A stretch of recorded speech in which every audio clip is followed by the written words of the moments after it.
Oh, yeah. Track baby, try another one. Jump on it, jump on it, jump on it.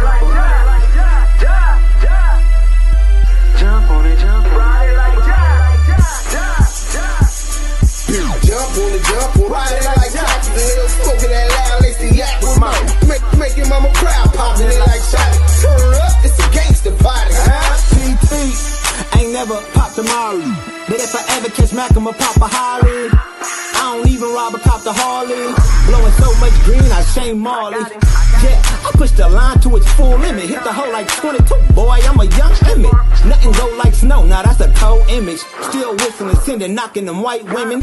Only reason I do it to avenge image. Till the day they go before anybody box me out.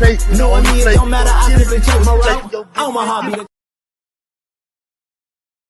Where's? Welcome to the DAMU KIWE conversation. Home of the West Coast. The voice of the culture. Duse the dime. And we got the content. Bang that like, bang that like button. We finna get right into it. Bang that like button, man. If y'all ain't shout out to the Blue Wrench Mob. Blue Wrench Mob regulate that. Blue Wrench Mob always on a job. Bang that like button, man. We got the content. You know what I'm saying? So I got a call from Alex Alonso a couple of days ago. CS2 Back reported his page. Claimed he went against the community guidelines on YouTube because he showed the paperwork.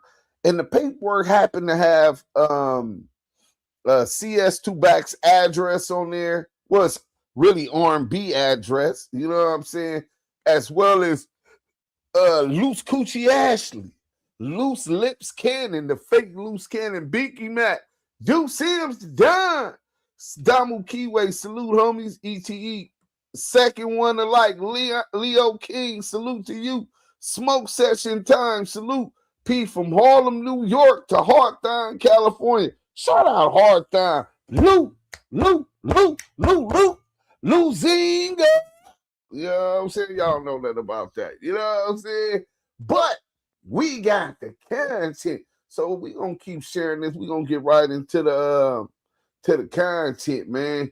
We ain't gonna make y'all wait. Y'all came early. They didn't come, but make sure y'all hit that like. Matter of fact, we should have 23 likes. We got 23 people in here. We should have at least 23 likes. Let's see if we got 23 likes. Because if we got 25 likes with 23 people up in here, then we gonna go ahead and yeah, we got to get them likes up, bro. That's disrespectful. You know what I'm saying? Y'all got to get them likes up ASAP. You know what I'm saying? Once y'all get them likes up, then we gonna go live. And trust me, bro, y'all is not going to regret it. You know what I'm saying? The fact that y'all came up in here on this day, oh, it's good, man. It's really, really good. You know what I'm saying? It's so good that y'all ain't got nothing to do tonight or else y'all wouldn't even be here. And I got something that's going to be very entertaining. We're going to be here for a couple hours, too. So get them likes up. Peace from Harlem, New York to North Carolina. Active in the chat. The chat's where it's at. Make sure you're on your way in. You hit that like button. It's like taking your chucks off before you step into a gangster's house. It's just a sign of respect. You know what I'm saying? Afford a gangster his due respect. But on another note, listen, man, we got so much to show. We ain't finna make y'all wait, man. We finna get right into the content. You know what I'm saying? You know what I'm saying? Hold on. Wait, where's the content? All right, boom. Hold on. We got to go over here. I think we got the content. Yeah, we got it. Boom. So we're going to close this out. Damn, I don't want to close that one out. We can close that out.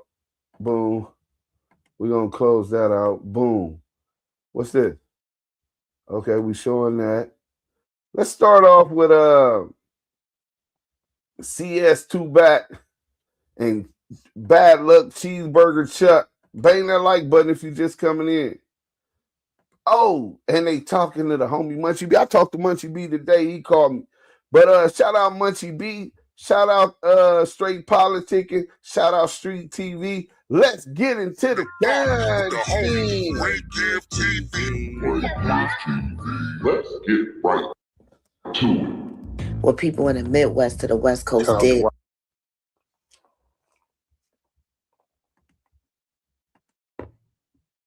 Wi-Fi, there you go. Maybe the Wi-Fi. Yo, you hear me? Yo, what's that word? Yeah. What's up with it, bro? Yo, what? Yo, what's up? This shit crazy, bro. So what's going on with Sporty Face, bro?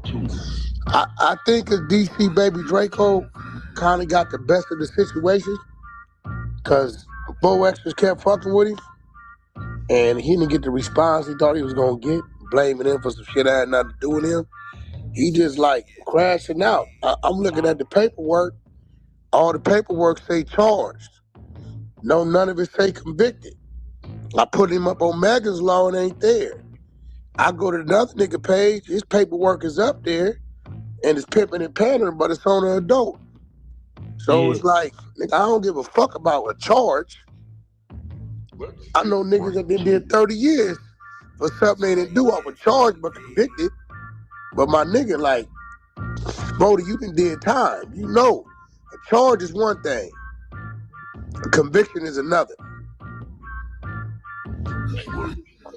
So I don't know Baby Draco. I don't know the nigga. I'm just looking at it. When I see the work, I'm pulling it.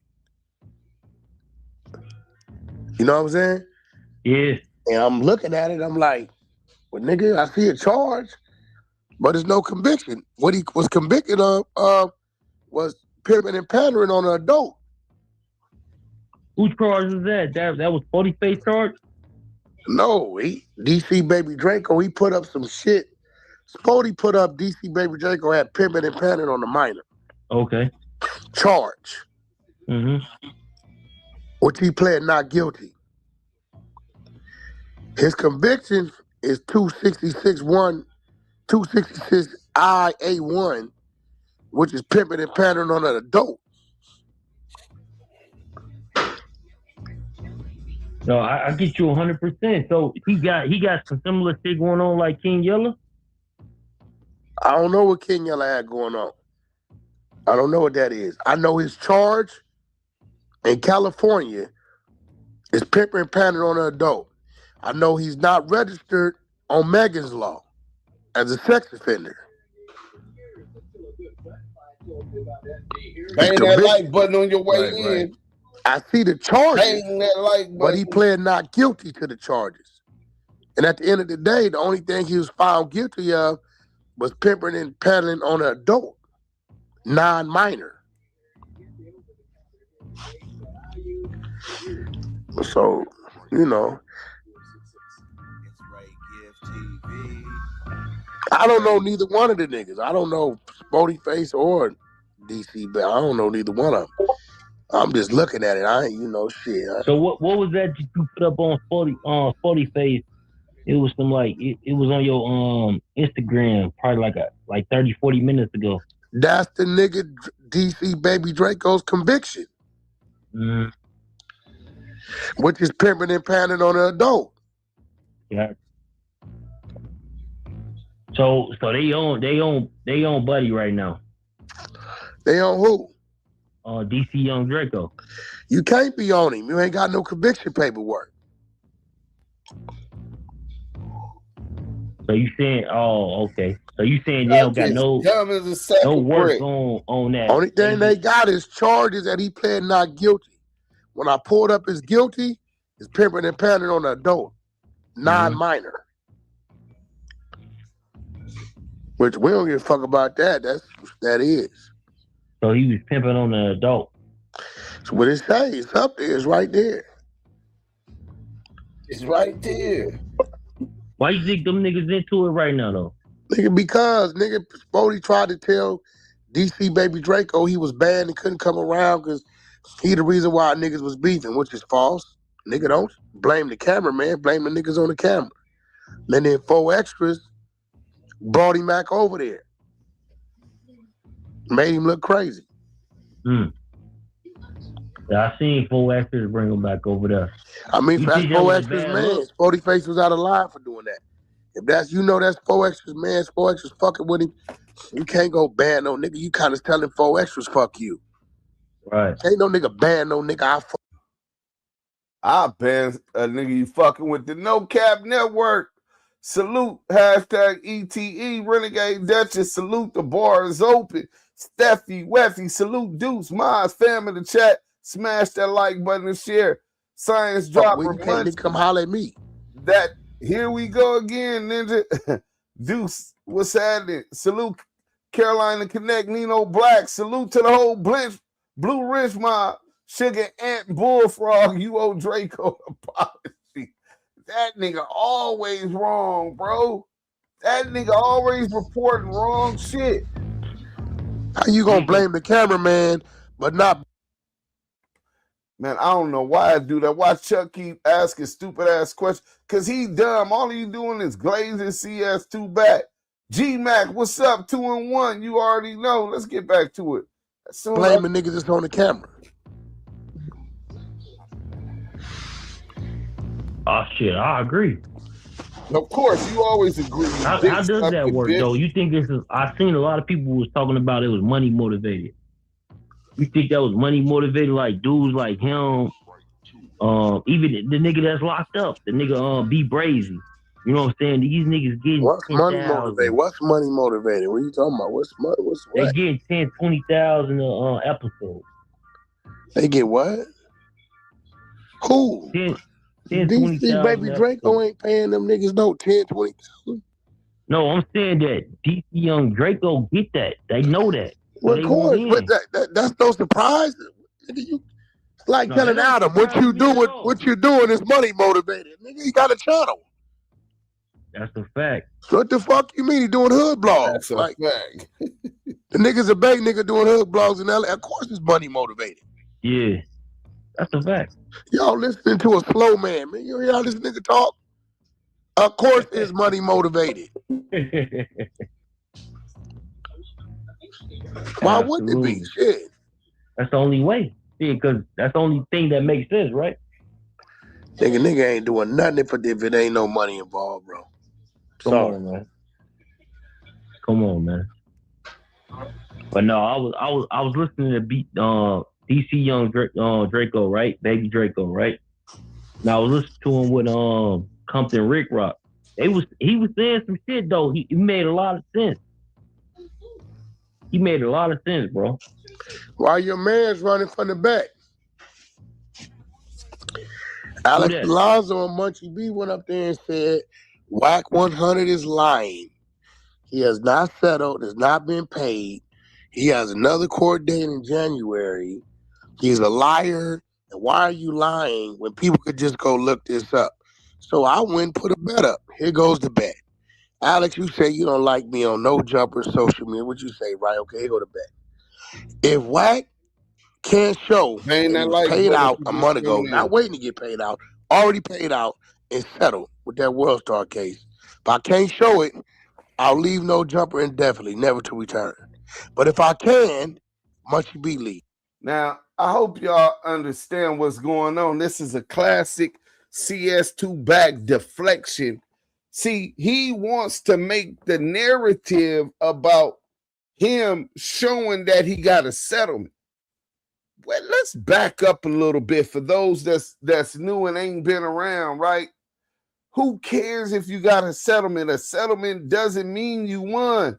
A settlement means that WorldStar felt that they would spend more money and go on the trial, so they offered you some crumbs. Now, where we started at, we gonna have to take y'all back. I'll get into all of that. We gonna hear this and then we'll start from there. Let's get back to it, man.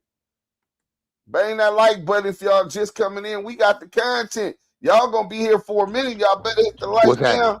Before I stop the content. Quiet.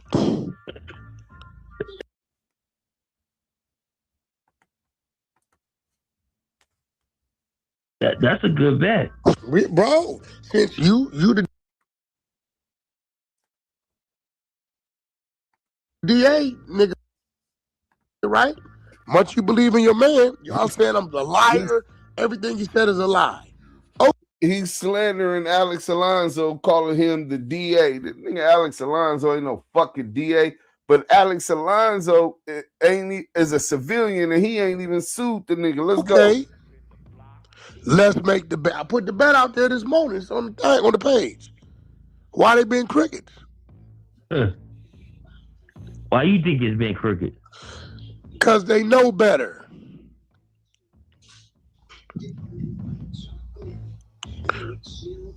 Fuck it, Munchie. Let's say you don't want to run the risk of not being able to go to No Jumper. The next 6 months, everything I make, go to you.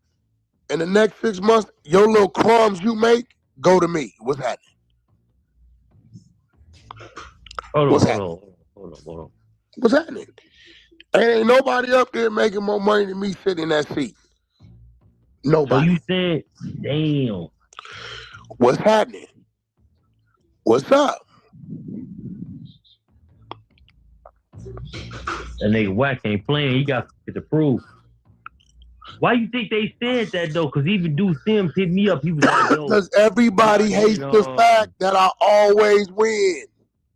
He was like, that nigga Duse hit me up, WACK. He said, can I get WACK on settlement agreement? But I'm like, why you want that when these niggas he put that on his dead homies and I didn't settle.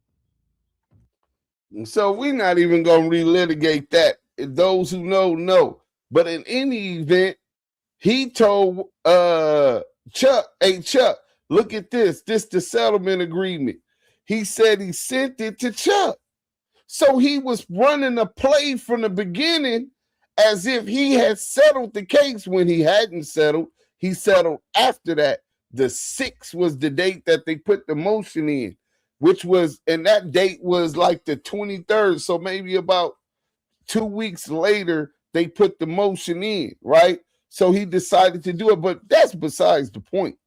The point of the matter is this.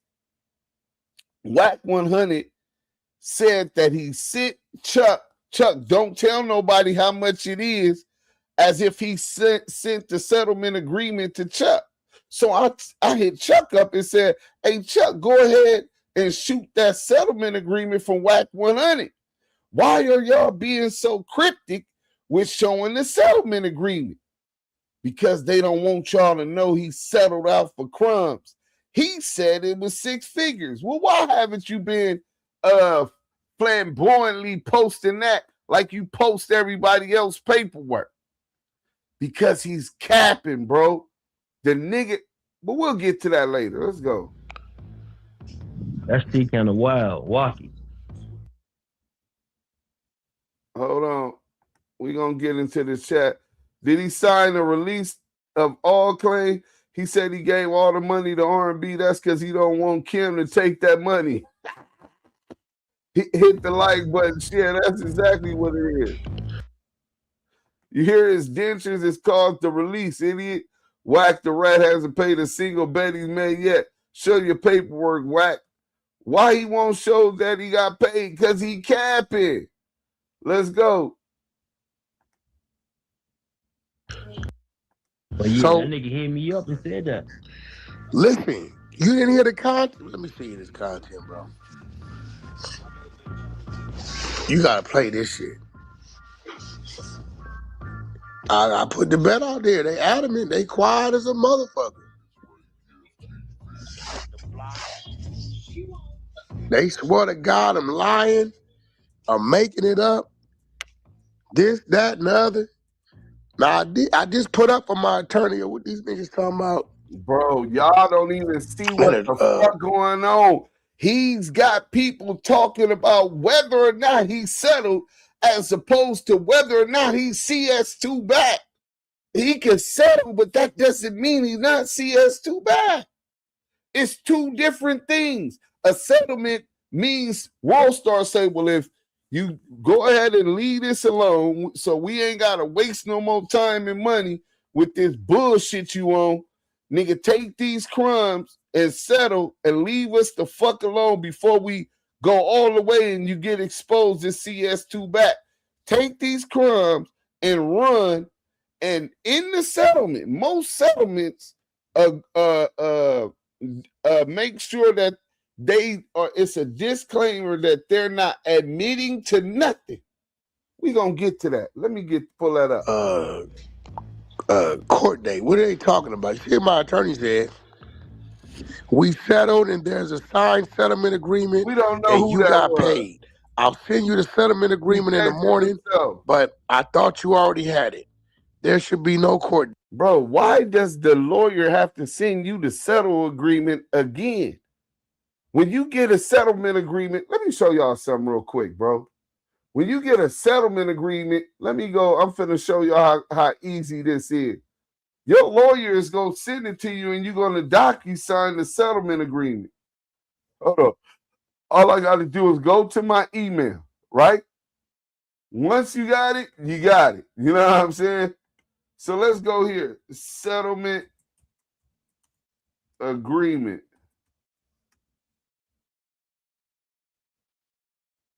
All right. Boom, boom, boom, boom, boom, boom. Contingency.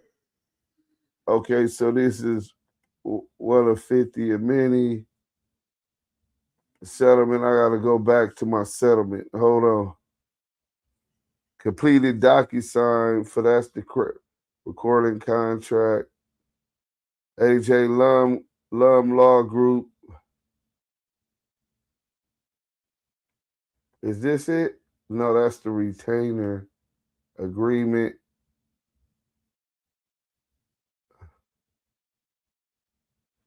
One second.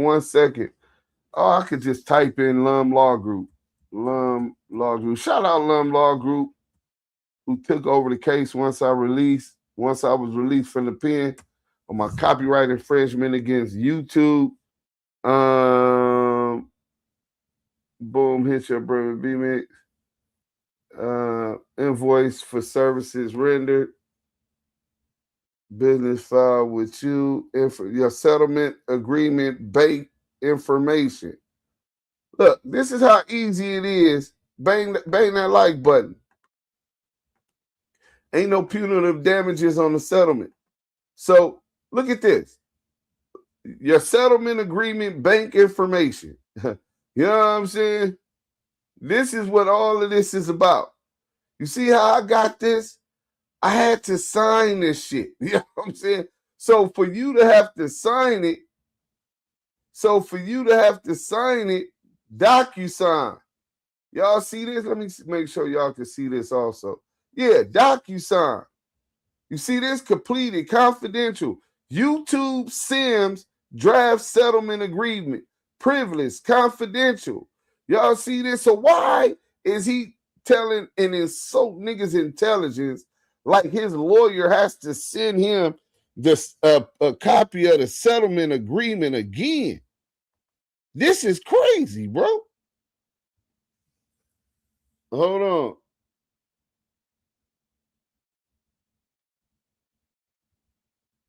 Right. So let's go ahead and get back to the content. So he said he signed it over to R&B. So R&B would have it in her email. This is what I'm telling you, bro. He's giving y'all, he got y'all like a dog chasing y'all tail on whether or not he's signed to settlement, and that's keeping the topic on the civil suit. Who gives a fuck if he settled, nigga? What did you settle for when you said you was gonna settle for $2 million, right? The reason you filed a settlement was because you're claiming that we lied on you and you're not CS2 back. That you did not talk to the feds about Jay Prince. We'll get into those allegations also. Let's get back to the content, man. Y'all done got lost in the sauce. He's spinning y'all, bro. Spinning y'all. Let's go. Like, I don't know what the fuck. What are you talking about? If it is one, we won't be there.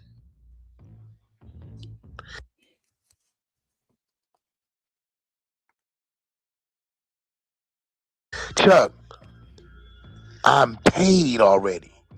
I'm not waiting to be paid. I seen you said that. You told me that shit a while ago.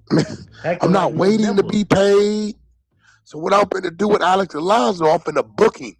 Since you're saying I'm lying, you, Mr. Square Dude, are putting my life in jeopardy. You Now saying his I'm life lying. in So jeopardy. you saying I'm an informant. You're saying that you named the case. So now I'm a book you. That nigga said, Mark Stevens says you was an informant. You say you was suing him and you never sued him. Nigga, let's start there. Why are you going? I said you're an informant. Nigga, you ain't sued me. Why are you running away from certain people and claiming you're going to sue? I'm going to sue Money Mark Stevens. He didn't sue. So he sues WorldStar. Let me give y'all this, what you call it, real quick, right? Just to show y'all, and I'm going to go to Chat GPT. You know what I'm saying? Salute to everybody, though. You know what I'm saying? But we gonna go here real quick. Shout out Steffi Weffy. I appreciate the support. You know what I'm saying? Dude, Steffi already got her Blu-rays? Yes, I was making sure. You know what I'm saying? Some of y'all that still been up in here a long time that I trust ain't gonna be just blocking people. So if you look right here, you see that this is a release of all claims. So in a settlement agreement, you're gonna see that it says, right? It is understood and agreed that the payment of the said amount, y'all see up here, is 25 bands, right? Of the said amount by the said payer is not to be construed as an admission of liability on the part of the said payer. Basically, nigga, WorldStar is paying if it's 25, if it's 5, if it's 10, if it's 2,500, whatever WorldStar settles out for, is make sure that it's a disclaimer that it is not to be construed as an admission of liability. You take this money, you can't say that we lied on you. We're not admitting that we lied on you. We're admitting that it makes more sense to give you these crumbs than proceed forward because it's going to take up our time, our resources, which we ain't got time for. We into getting to the money. We got money. Leave us the fuck alone and keep us up out your mix. But that said payment is in compromise and settlement of our claim, which is not admitted, but is denied and disputed by said payer. So WorldStar is going to put this disclaimer that just because we're paying you means that we're no longer liable, but we're denying liability, right? And we're disputing the liability. And that his release is being given by me and us voluntarily and not based on any representations or statements of any kind made by the payer of his or her or their representative as to the merits, the legal liability or value of our claim or any other matter relating to. So this has the merits in the WorldStar hip hop case.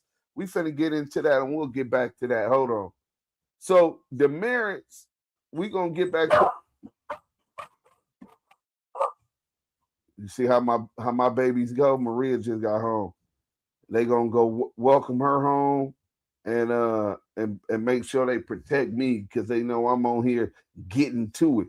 We gonna finish that while I go get the merits of the WorldStar hip hop lawsuit. Let's go. You. We're gonna put it on you. Let's see how far it go. See, I hit a non-affiliate or a business. I just want to sue a street nigga too, bro? Huh? You gonna get that nigga Alex Alonso? I'm finna book him. I already told my attorneys to get on his money. They finna book him. Oh, yeah. Because at the end of the day, I ain't gonna lie. Dude do some shifty, grimy ass. He don't realize the case is done, stupid. For you to go there and say, I'm lying, WACK did not win that lawsuit. You're saying that I'm that. The lawsuit says, y'all lied on this man. Defamation of character. Investigation, y'all lied on him. You gotta pay him. Either settle. the case never said that WorldStar lied on him. The judge never said that WorldStar lied on him. All the courts said was that if the jurors, if WorldStar, without WorldStar proving them wrong, which WorldStar submitted no evidence except their declarations. They didn't go have their private investigators go interview Detective Michael KIWE. They didn't have the private investigators go interview Money Mark Stevens. They didn't have the detectives go private investigators go interview Paul Fournier. They didn't have them go interview Greg Caden. But we're going to show you a little bit of everything, all of those players in this whole investigation and what they said, because that's what would be said in the courtroom. But absent that, the judge said, well, if you cannot later prove this, then a jury can find that this would be defamatory. Not saying it's true or not true, right? But absent that, we're not going to dismiss this case now. So they dismissed the anti-SLAPP law, ruled against the anti-SLAPP law, which is basically a denial of free press because you have more resources at your behest. You're denying somebody's freedom of speech. And this is what WorldStar claimed, while also claiming that the documentary was substantially true to the court, right? Once they lost the anti-SLAPP law, WorldStarHipHop appealed it to the appellate court. They appealed the judge's ruling. In the midst of that, I spoke with WorldStar's attorney, with MediaLab AI's attorneys, and they allowed me to know what their psyche was. And their psyche was, if this goes to trial, we're gonna destroy them, and we want to utilize you as consultation. I told them my price. You guys owe me $95,000 for my documentary, unclaimed royalties and copyright infringement. And then you guys are going to have to promote my podcast for 2 to 3 years in return for me giving you consultations on how to beat this case against WACK100. This is what we were in discussions with WorldStarHipHop attorneys about. In the midst of that, whatever happened, WACK100 comes out the next day talking about he settled. I said, you settled? Dead homie, that had to be within the last couple of days. Because if you did make that agreement, I just talked. Why would WorldStar talk to me yesterday if they already settled with him? So the settlement had to be after I talked to him, or there would be no need. If there is indeed a settlement, I have reason to believe that he did settle. He could have settled out for $1. I think it was Taylor Swift who settled out and got a ruling in her favor and sued for $1, which is for the principality of the matter, to get the facts out. But I just showed you documents that showed the merits were never agreed upon in the settlement. The merits, meaning they are not saying that they are guilty or that they slandered, defamed WACK100's name. These are the allegations within the thing. There were no arrests made other than Cash Jones. Do you know how easy it's going to be for WorldStar to prove that the police said that? Fuck the paperwork, nigga. The police said that.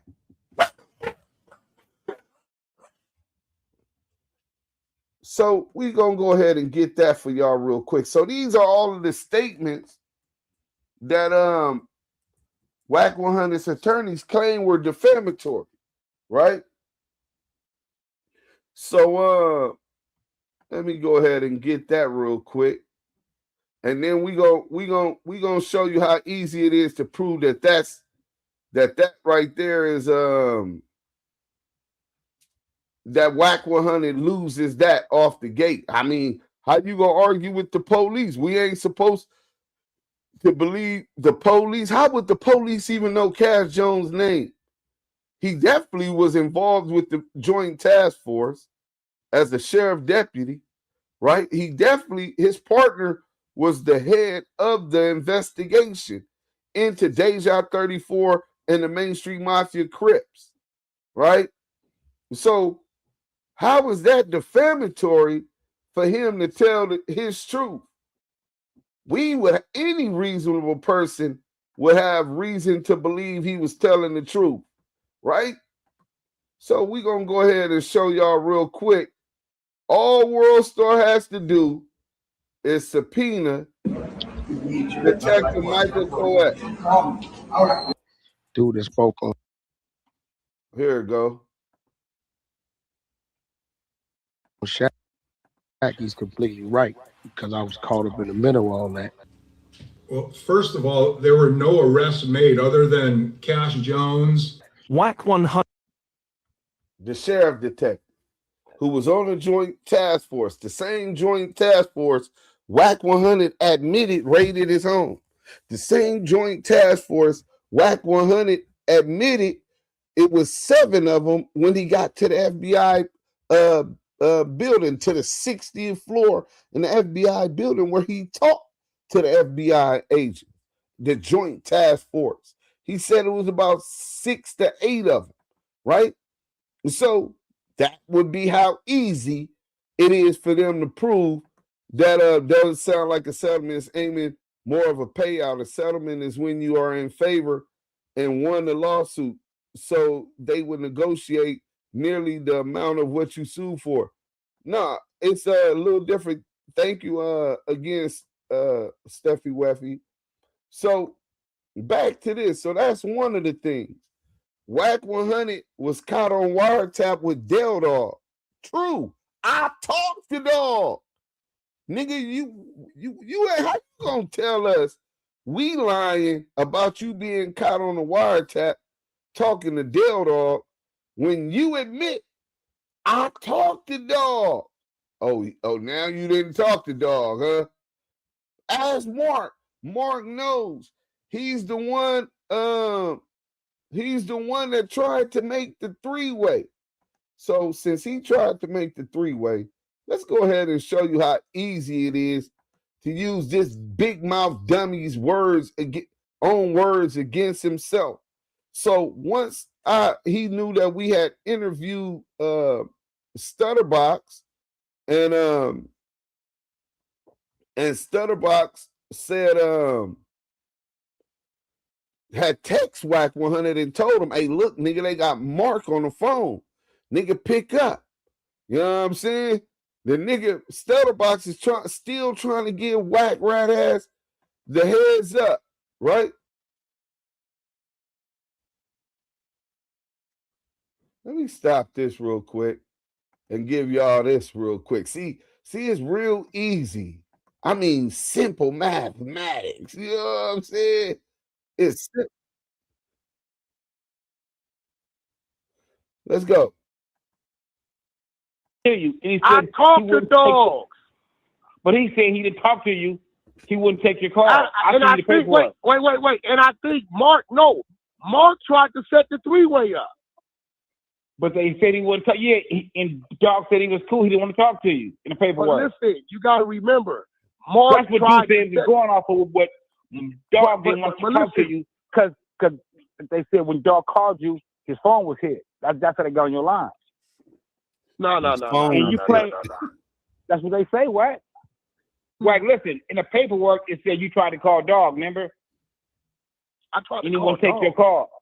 And I said it to you. And he said I talked to Dogs. But he said he didn't talk to you. He wouldn't take your call. I think, wait. And I think Mark tried to set the 3-way up. So that's Stutterbox confronting Wack. Wack recording Stutterbox without him knowing, without his permission. And Stutterbox doesn't know he's being recorded, and he tells Wack, I have one I just settled in California the other day. Steffi Weffy, we got investments. You better back channel me. I'm telling you, you're going to be mad if you don't back channel me. And WorldStar never said you was a CS2 back cash. Show the settlement, Wack. We don't believe that paperwork you have, Wack. You're known for fake work. No, that's a fact. So back to the old drawing board. CS2 back is back up to his games. So he calls Stutterbox, and Stutterbox tells him, nah, that in the paperwork, remember you tried to call Dog. I tried to call Dog. On the wire, his phone was hit. His phone was tapped. You know what I'm saying? And when you try to call Dog, see, that's what Deuce Sims is talking about. Deuce Sims is talking about the paperwork. This is what Stutterbox is saying. This is what Mark Stevens is saying. This is also what Greg Kaden ended up saying. So we got 3 people involved. Dale Dog isn't here to testify to this. But in any event, WACK is a walking lie. In any event, you yourself said, I talked to Dog. So if you talk to Dog, and Del Dog, we know for a fact, because of the wiretap, his phone was hit on wiretap that you talked to Dog. So that's another one that's easy to prove in a court of law because you got WACK100 saying this. So see, this is how you get WACK on the stand. You know what I'm saying? This is where, you want to sue us? Get your bitch ass up on this stand. We subpoena WACK100. Make him tell on his motherfucking self. You know what I'm saying? He don't do good on defense. He's only good on offense. That nigga's like Austin Reeves of the internet. You know what I'm saying? All O, no D. You know what I'm saying? So WACK Jones is also referred to as confidential source number 2. Oh, that's a fact. So you saying Money Mark Stevens, a multi-millionaire, Shaquille O'Neal's business partner, had to lie on you? Is that what you saying? Because we got evidence right here. And mind you, WorldStarHipHop presented none of this evidence. They subpoenaed none of these witnesses, none of these, to present to the judge. Right? So, hold on, we finna get to it real quick where Money Mark Stevens says in the paperwork, they called him back. Hold on. That's not what we doing. Save the draft. Boom. So let me go ahead and get to this real quick. I told y'all it's real easy, bro. This shit ain't gonna even take 15 minutes. Everything he's disputing can be confirmed. Man, bro, I'm talking about my people is back channeling me all kind of shit right now. Shout out Trap LA, man.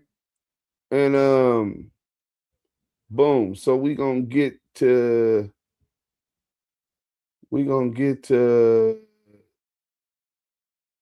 Money Mark Stevens. In the paperwork, they said his name was Back because he's a blood. Bro, I don't know why is it tripping like this, but I know what to do. We'll get back to that later. Let's go ahead and go to the documentary because he says it inside the documentary. Let's go. That's how we do that, man. Because I got all of the damn clips so we could go clip by clip, but that's okay. Let's just watch this. 100 most famously fucking home office. It means go up top. Need better sleep? We can help. DAMU KIWE conversation. They would do that as soon as I'm looking Y'all for know damn well I was clean, but we are top floor when we went to go.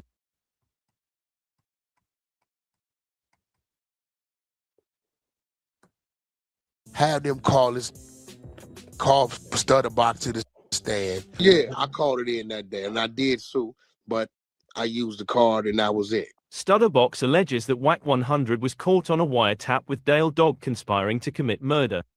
This is why his house was raided and led him to working with the police's back. Stutterbox explains to Duse Sims that WACK gave up his address.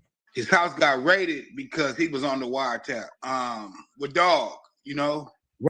what is Mark saying I had to do with the case, bro? Like, listen, in the paperwork, it said you tried to call Dog, remember? I tried to and he call won't take Dog. your call. I sent it to you. And he I said talked to Dog. I talked to Dog. That whole Main Street shit, that was your play. I had nothing to do with it. I was a victim. I was a victim.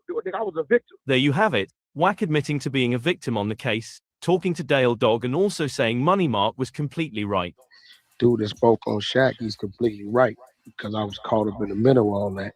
Stutterbox said you in my paperwork on wiretap, right? So Stutterbox confirmed that Wack was included in his paperwork on the Main Street. On the Main Street case, which he wasn't charged. But this guy is saying the only person that was arrested was Cash Jones. If Greg's credibility hurts the findings of the entire task force or not?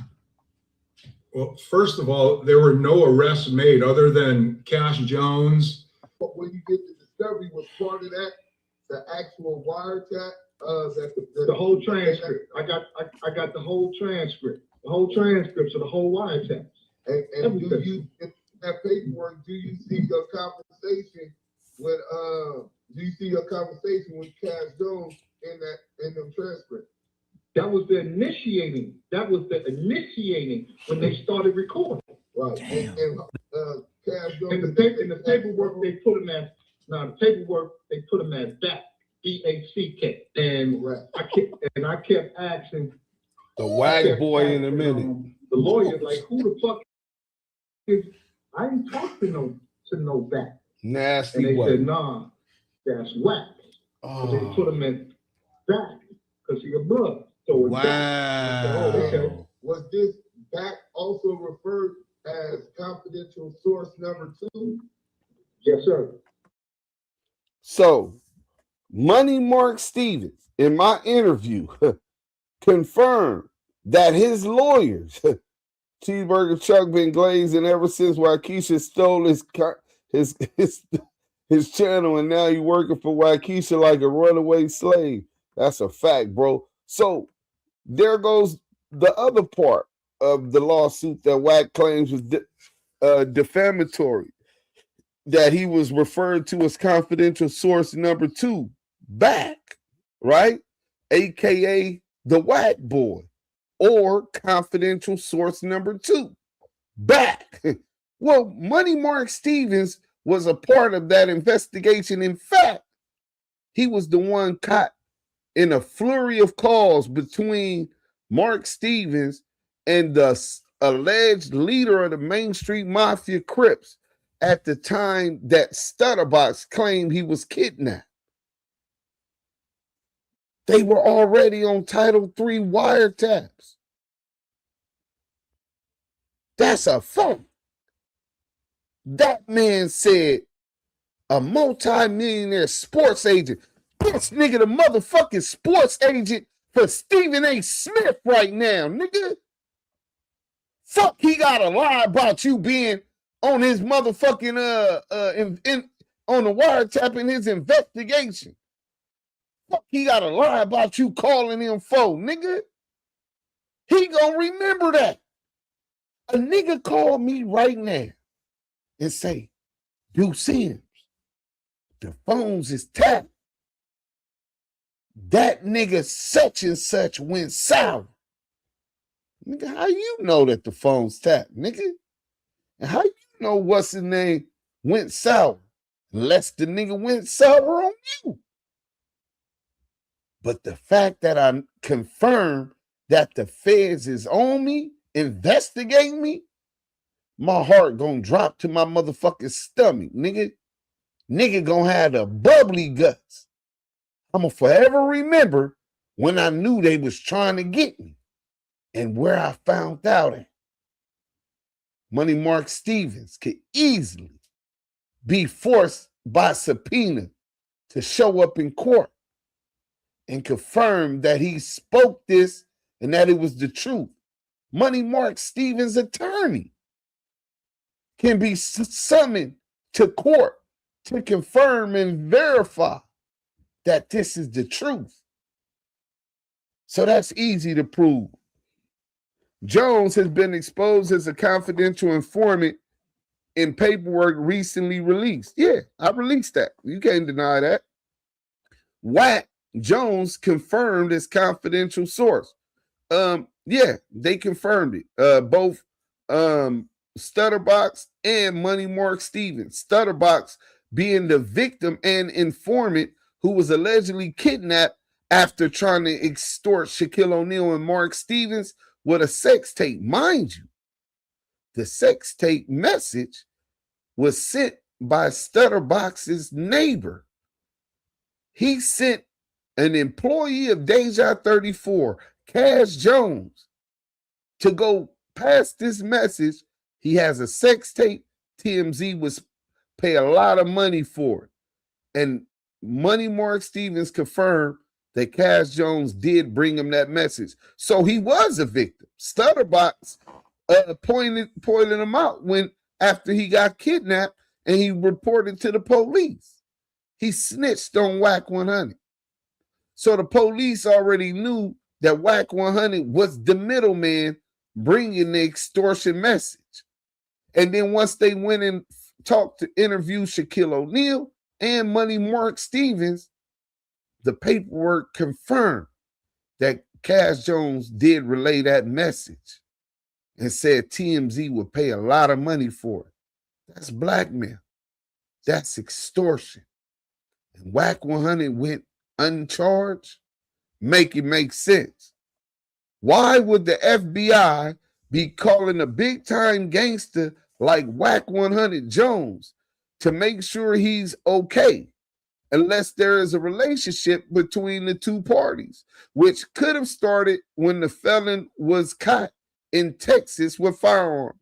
First and foremost, WACK100 has his YouTube channels, Clubhouse Shenanigan, Clubhouse TV, Jeezy Miyake, all have the alleged FBI phone call between WACK100 and the FBI because they're questioning him about Jay Prince and whether his life is in danger.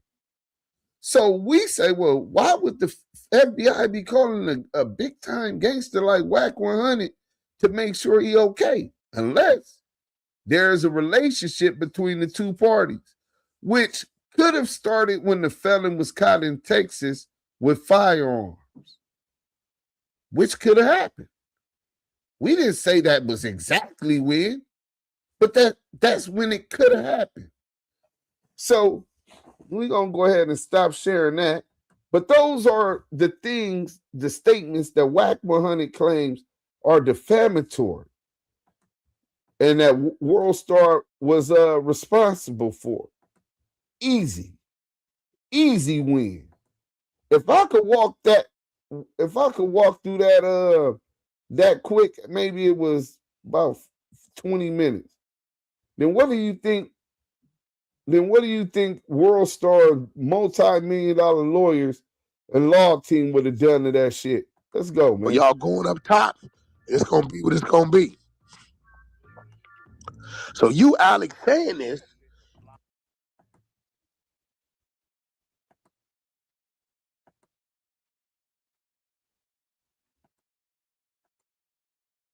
damn, I'm gonna book you.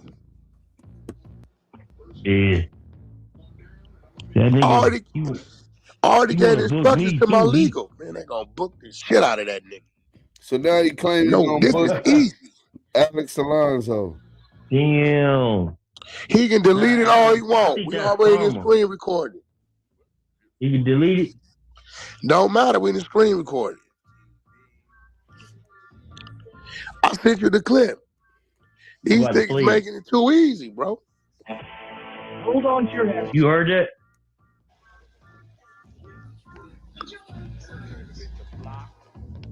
Hey, Wack, you heard that music? What music? Yo, what is he talking about? I've been uploaded all my shit. Chuck, who is this? Bring this LC nigga up. I've been uploaded the whole link for motherfuckers to look at it. What are you talking about? Yo, LC, let me bring LC up. Hey, what are you talking about? All my shit up. All my Texas paperwork. It's funny how everybody quiet, Chuck. Dog, have my attorneys go get all my Texas documents. paperwork? Up. Don't nobody want to read them now. Yeah, he said They don't want to read. He said, "I believe anything you say." Yeah, what do you mean? That nigga gotta be. He going to tell his daddy. He said, "I believe anything."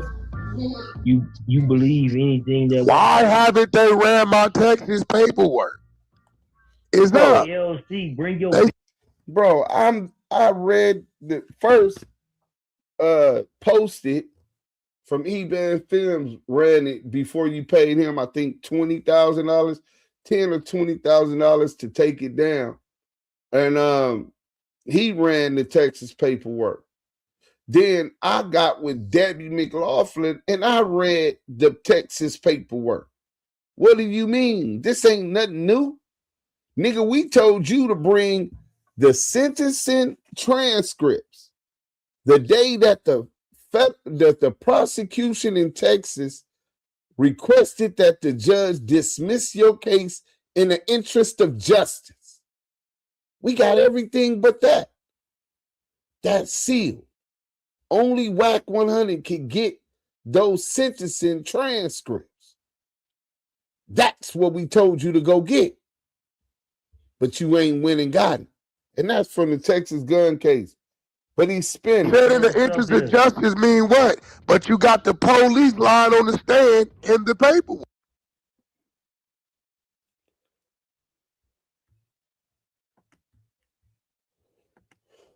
I don't know why it does this now. Every time I go out to read the Yo, LC, bring your bitch ass up here, blood. Yeah, come on up here. He ain't on that, man. I know what to do. Yes, he probably about to leave the room. Come in on another bar. R&B over here laughing. You know why R&B laughing? Why? Watch this, baby. Who I gave that settlement money to? Me. I gave it to her. That's why she laughing.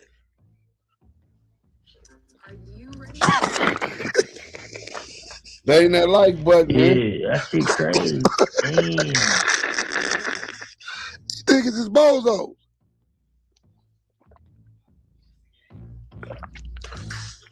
Chuck, let me tell you something. Polo family, salute. When I tell you I gave it to her, right? Yeah. Let me see how smart you are. Mayweather, stand on the media, salute. If I gave it to her without touching it, what am I telling you? That's hers, 100%. That means I put in a letter of direction saying, pay my proceedings to her. I never even touched it. I gave every dime to my woman. That's why she laughing.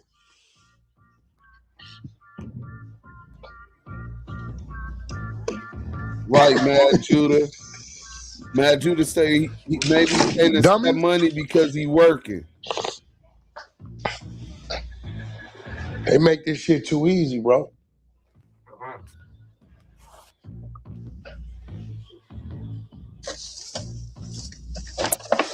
It's a fact.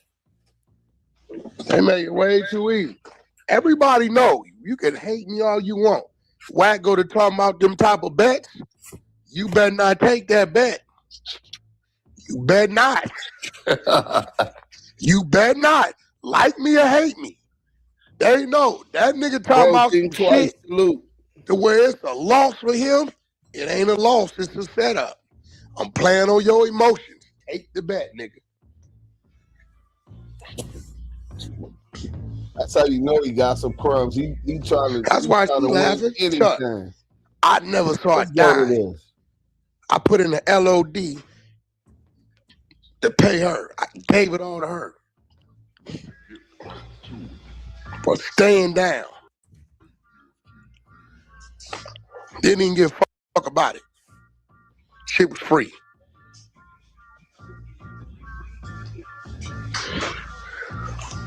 I paid her for not being affected by all the troll shit, all the bullshit on her comments and DMs, because she don't come from it. Baby, keep this. That's for you. There you go.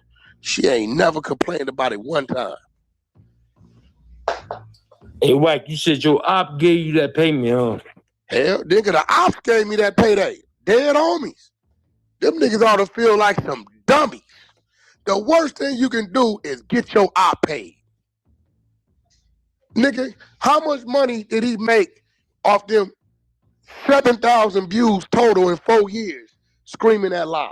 Let's keep it real. Yeah, that nigga probably made about 10,000. He ain't made that. 7,000 views don't get you no dime. You know that. No, he had some color raps. He had all type of shit going on. No, we talking about off of that content. Why is these niggas counting my money? WorldStar don't pay you nothing. So he generated nothing. Wait, first of all, WorldStar get paid if you register. First and foremost, WorldStar paid 6 figures to Big U for the Checking In podcast. That's a fact. 6 figures for the Checking In podcast. The fuck you mean? They gotta make sure that they have part. It's in the paperwork in the lawsuit. They have to have those type of relationships and form good content so that they can continue to elevate. Nigga, they don't just pick random shit all the time. Randoms come through, but they got to make sure that they have a certain amount of great content. You know what I'm saying? So anyway, okay, WorldStar over. Hey, move. Levi right up under me.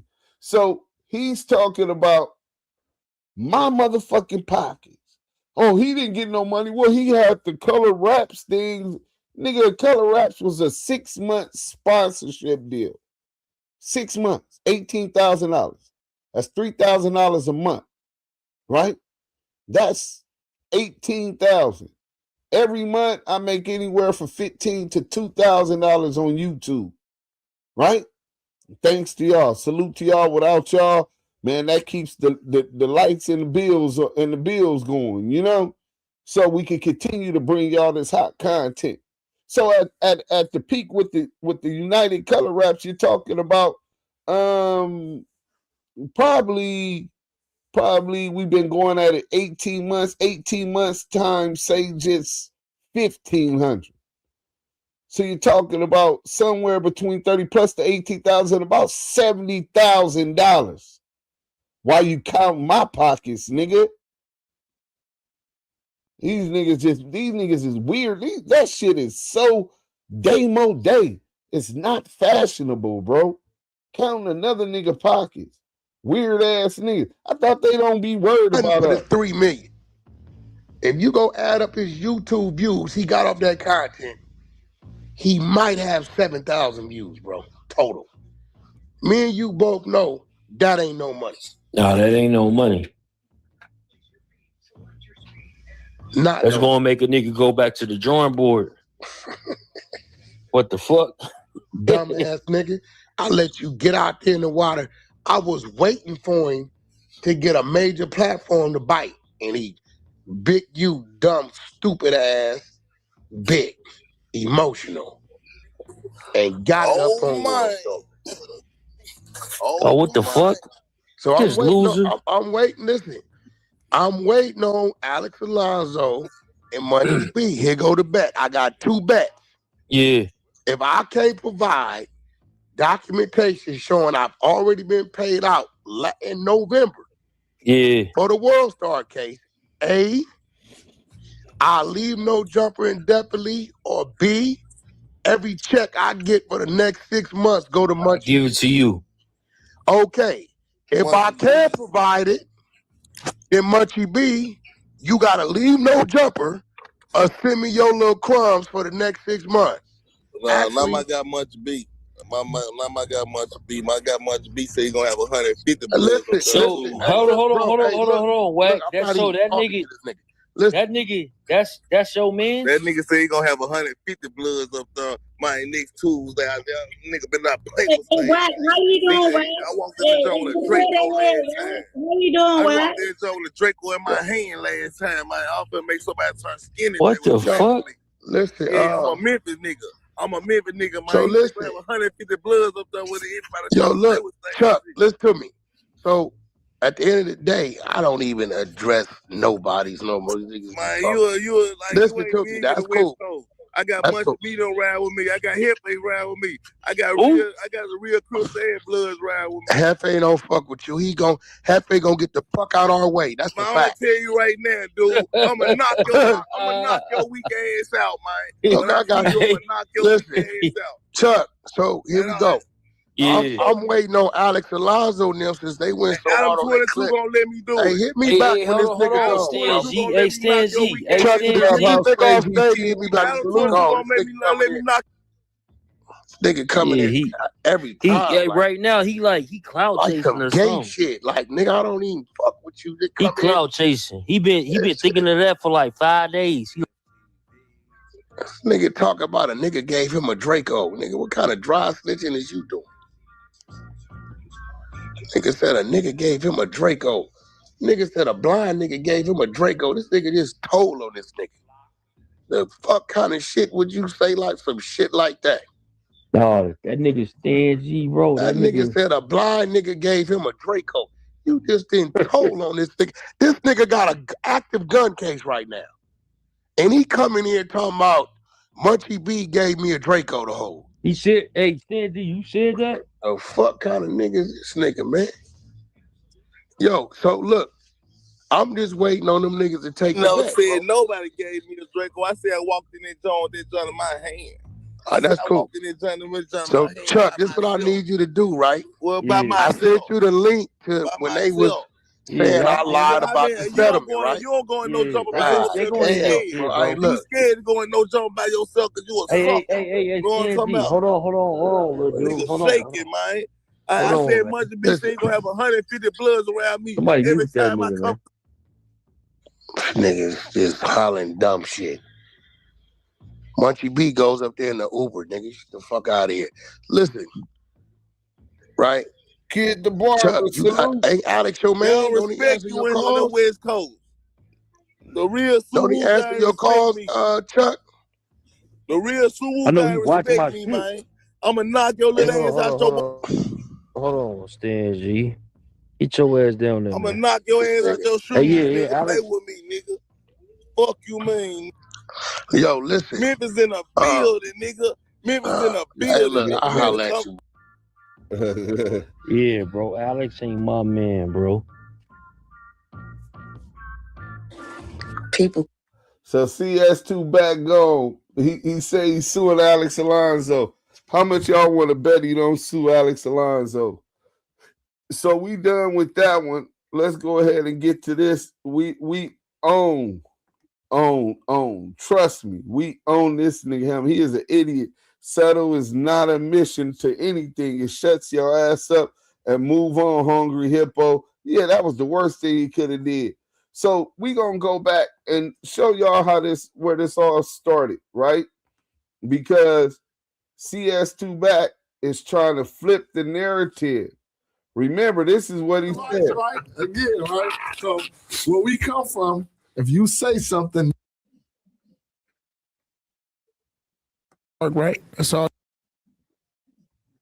Me and Dollar used to do the same thing. Me and Dollar never recorded a lot of songs. We had those moments and we have those certain type of feelings and we like, let's go record, and we always come up with good songs like that.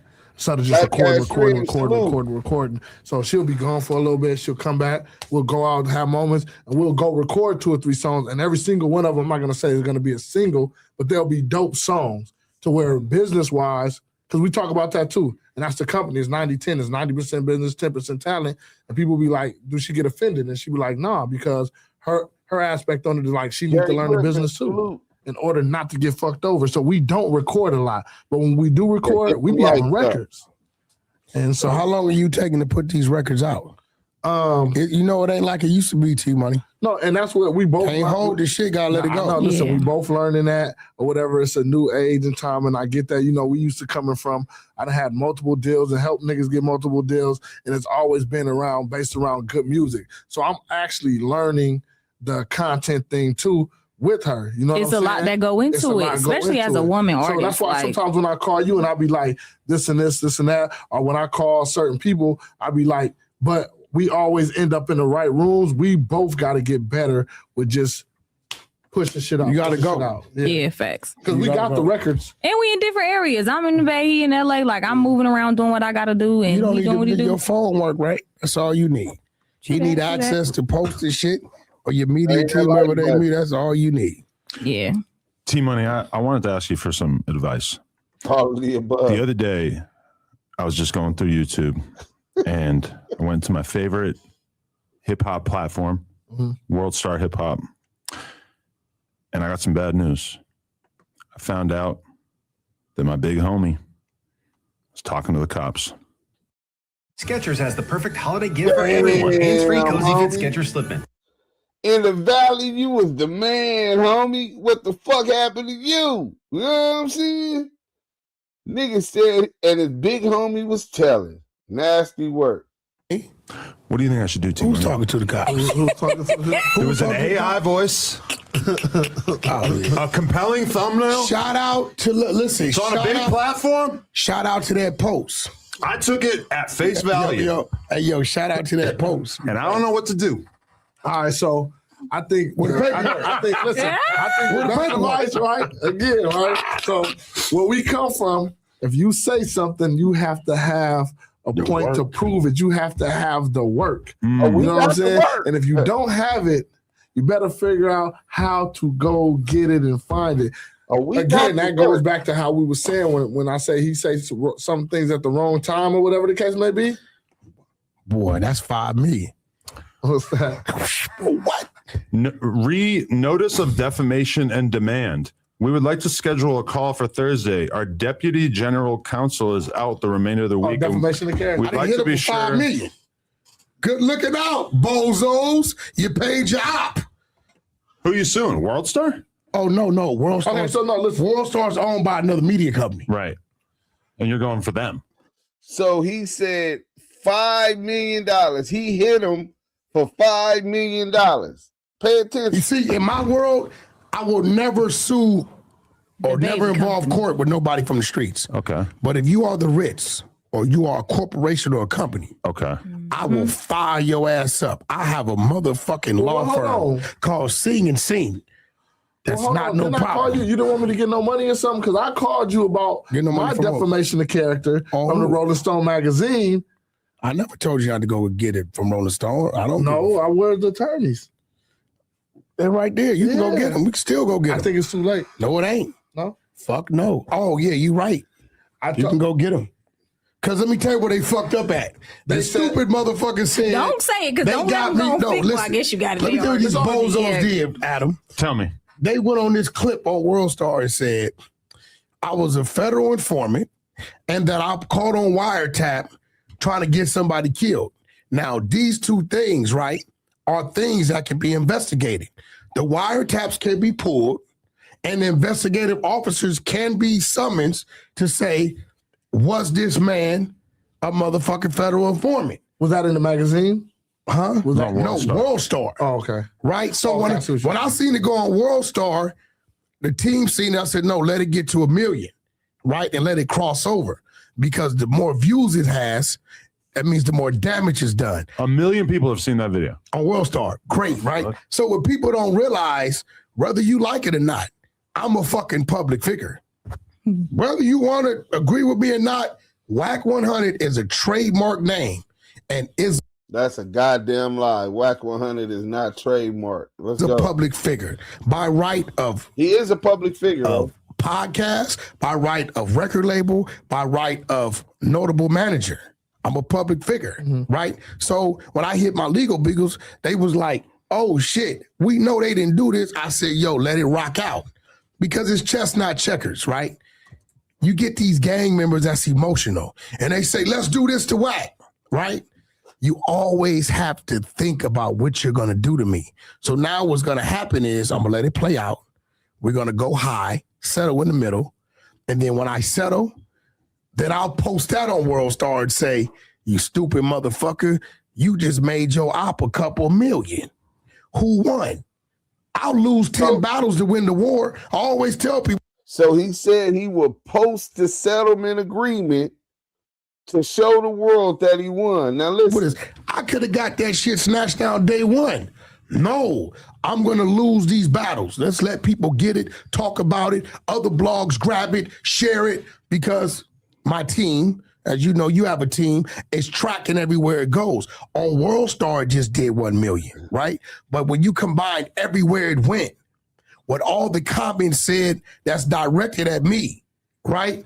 All of that, when it hits the civil court, right, is the damage that was done. Yeah. It's notoriously hard to sue the media in America. Yeah, see that. No, it ain't. No, listen. Not when it got that badge on it, baby. It got that badge of WorldStar on it.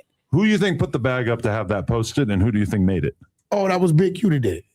How and do you this know? stupid motherfucker, let me tell you. How do you know? I know because he got a contract with WorldStar. His first podcast ever, right? They needed location. Who you think gave him the location? They were in a big ass motorhome. Where you think it was at? This was in the you? back of my studio. Okay. He did OT Genesis game, all that shit. That's when I knew he was doing his thing with I WorldStar. did season 2. It never came out. Right? No, because they don't do no fucking numbers or whatever. So this is what's going to happen. WorldStar is trusted, right? He called and get it put up because he emotional because we've been exposing his ratting, right? Now we got paperwork to his ratting, so it's different, right? So when he went and got that put up, WorldStar just trusted the dude. They put it up. Now this is what's gonna happen, right? I seen it immediately. They say, "Oh no, let that shit up, leave that shit up, let that shit go, let it get up there." When it hit 1 million, and then we got another 1 million plus collectively outside of it, that's when we go. Now that ain't no whack. That's legal shit. You know how that works. That's them Jewish people, right? They working. When they hit it, when the shit starts to get deep, when we go in for what we want and why we want it, they're gonna double back to this bozo and say, "Hey, bro, give us something to show that what you had us put up is real." He ain't gonna be able to provide that. When he's not able to provide that, then that company is going to be forced to settle.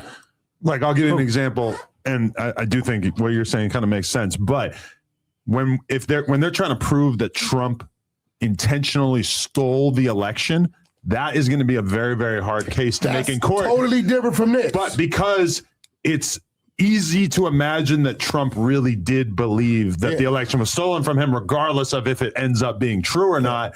In this situation, they made specific accusations. They pinpointed. They said, I got caught on wiretap trying to plot the assassination of another man. Right? That. So now you're saying, I got murder for hire. Hey, brother, I'm a legal man. I got businesses. You can't put that shit on my name. Then you said I'm a federal informant. Listen, that's fucking with my character, people I do business with. Right? So, shout out to Reggie Wright. This is my secret weapon. Reggie Wright, ex-police. Everybody, all law enforcement that was on that case are Reggie's friends. So I called Reggie. I said, yo, Greg Caden's a relative dude. You got reach? Yeah. I said, okay, I need to talk to my legal beagles. Legal beagles get on the phone. They said, listen, tell us about this. He said, it's absolutely false. WACK100 was a target, not an informant. A guy named Stutterbox informed on him that he was doing something that come to find out he wasn't doing, right? We have all the documents and tape recordings, and this is why I'm glad. Yeah, because of this, now I can force the tape recordings of Stutterbox voice telling on everybody to come out. This shit is helping me, right? He said, furthermore, right, if he would have been caught on wiretap plotting or conspiring to kill somebody, we would have booked his ass. But we have all the wiretaps that we was listening to. So once my attorneys heard that, they like, great, right? So they signed him up. So he's already over there with him. WorldStar is going to go in and ask this bozo, what do you have to support this clip that we put up out of respect to you? Nothing's there. TDS has big news for your... You have to support this clip. New customers get our best... That's not even how it works. WorldStar at that point, or this media company that owns it, is going to be forced to settle. I'm going to go high, and I'm going to, they know what it is. I got all the time in the world. I don't give a fuck. What if you end up being the guy that finally takes down WorldStar? I don't want to take down WorldStar. WorldStar's owned by a bigger company. But obviously the bigger company is going to look at WorldStar if they end up having to come out of pocket and say, bro, your bad leadership put us in this position. Because I can say that as a person who owns a YouTube channel, I do believe that there's like a different level of leeway that I get when somebody like Loose Cannon comes on here and makes explosive claims about somebody, because it's so obvious that this is a conversation and that I'm not necessarily buying in on what's being said. But that video felt a little different. It felt Loose like Cannon editorial. Said, listen. Being posted on behalf of MediaLab owns that, right? Right. So that's also we're gonna take that. Loose Cannon gave a descriptive, right? Of a phone call and a FaceTime he has, right, which he has proof that he has. That's enough. All he said. So WACK100 said he was going to show the settlement agreement. He said he was suing for $5 million and he would only settle for $2 million. Now he's telling everybody he settled for 6 figures. He said time wasn't of the essence. He ain't got nothing but time. But now it's something different. You know what I'm saying? Now CS2 back. And his release of claims, release of all claims is settlement. You know what I'm saying? Release of all claims. Let me tell y'all what a settlement does, man. Hold on. Let's go to this real quick. So what you're agreeing to. So this is a release of all claims form in plain English. You receive blank. In exchange, you release and forever discharge the payer and typically their insured related parties from all claims arising out of the accident described. The payment is stated to be a compromise settlement, not an admission of liability. See, that's what why WACK100 won't show his agreement, because his settlement, there's going to be an release of all claims clause in it, which means that it's not an admission of liability, it's a compromise settlement. So in any event, can y'all even see that? Well, y'all did see it. All right. So that's what this is on ChatGPT. So let me see. So a settlement agreement is not a win based upon the merits. So this is what you do. So a settlement agreement is not a win based upon the merits, right? R&B got 6 M's. So look, usually no, a settlement agreement is not considered a win on the merits. A settlement is typically treated as a compromise to resolve a dispute without a court deciding who's right. So the court isn't going to decide who's right about CS2 back during the settlement.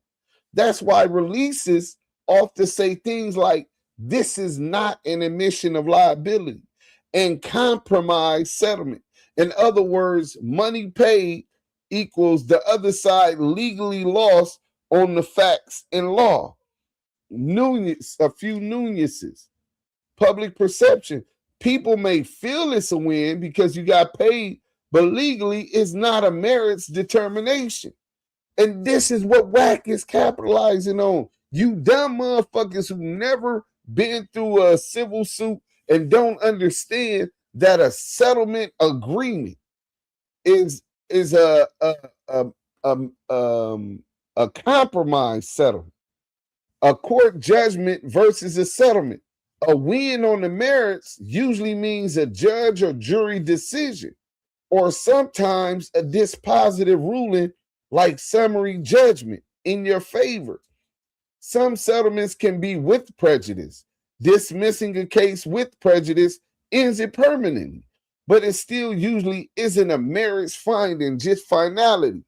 So WACK100 is playing y'all just like the dodos y'all really be. Well, WACK100 won his settlement. How did he win his settlement if the settlement itself is not based upon the merits? The merits in the case was because he's claiming that we're lying about him being a confidential source. So he's filing this to prove that he's not a confidential source. Let's just stop right there, right? Since when has a nigga being accused of being a rat by another blood? Me. Result went to the courts in an attempt to prove that he's not a rat. Hold on, let's back up a little more. When in the history of this street shit or in the black community has someone from the community accuse another of working with the federal task force, and the accused brings the federal task force to vouch that he's not working with him? This shit is mind-boggling. When a nigga accuse you of being a rat and he's from within the community, you supposed to bring that paperwork and handle your business, nigga. You don't go to the courts. This is the whole spin, bro. Him filing the lawsuit against WorldStar was a deflection from him having to bring his paperwork. He admitted he went and talked to the FBI task force, the Federal Joint Task Force at the FBI headquarters. We're finna play some audio where he admits, where Grant Caden admits that he met with WACK100 at WACK100's attorney's office. So he met up with these people twice. He got to bring that work. We need to know what you said. And if you can't bring what you said, you finna wear that, nigga. Because we know why you can't bring what you said. Because you weren't supposed to say nothing. But here it is. We're talking about somebody not going to work. I bet that Munchie B can't go back to no jumper ever if he can't prove this and that. Nigga, fuck you in that settlement, nigga. We know it was for crumbs. It could have been for $1 because you're going to spin it like I won against WorldStar. Nigga, you ain't won shit. You got an award to leave them the fuck alone?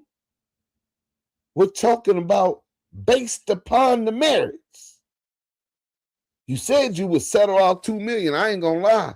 If they offer me $2 million and I was in his shoes, I would take the $2 million as a settlement because that's a nice piece of change. And I know what I'm gonna do with the $2 million. Unlike this dodo, he gonna trick his off. You know he leave with his wallet, nigga. And then I'm gonna get my paperwork and I'm gonna come prove that it wasn't me. See, we finna get into, shout out Byron Blake, man. Let's get to this content. Byron Blake brought up a point that a lot of y'all are missing. Let's go, Byron Blake. He on WACK. You know that one of my biggest pet peeves are these bloggers, these media personalities that love to fabricate and create storylines just for views. So it's only right that I always stand on WACK100. I gotta stand on business when it comes to WACK because he one of the leaders in this whole thing. Now, for those of you who may not remember, I'm gonna run a little flashback. But for those of y'all who do remember, me and WACK had a conversation not too long ago about his Texas case. Paid his lawyer. Yeah, remember that? He said he's gonna get the paperwork. Here you go. Verb. Where that paperwork at from that Texas case? I got all my work. We can go over it. We need On to. my 'Cause mama. You told us that Listen, shit this got what I'm dismissed gonna for do. illegal No. Listen. You have my word. When I get back to Vegas, because I got the hard copies, I'm gonna send it all to Verb, put a PDF, and my word as a man, me and you gonna go over it line for line as a man. Hear me? Because I heard you shit, but you left out a whole lot of shit. You left out the motherfucking. His word as a man ain't shit. He told Byron Blake, he give him his word as a man.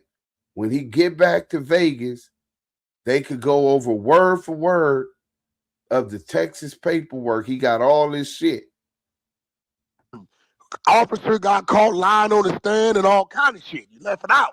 So my word as a man, only if you don't holler and scream. We will go line for line. You the What a guy. master of hollering and No, screaming. listen to me. I'm giving you my word as a man.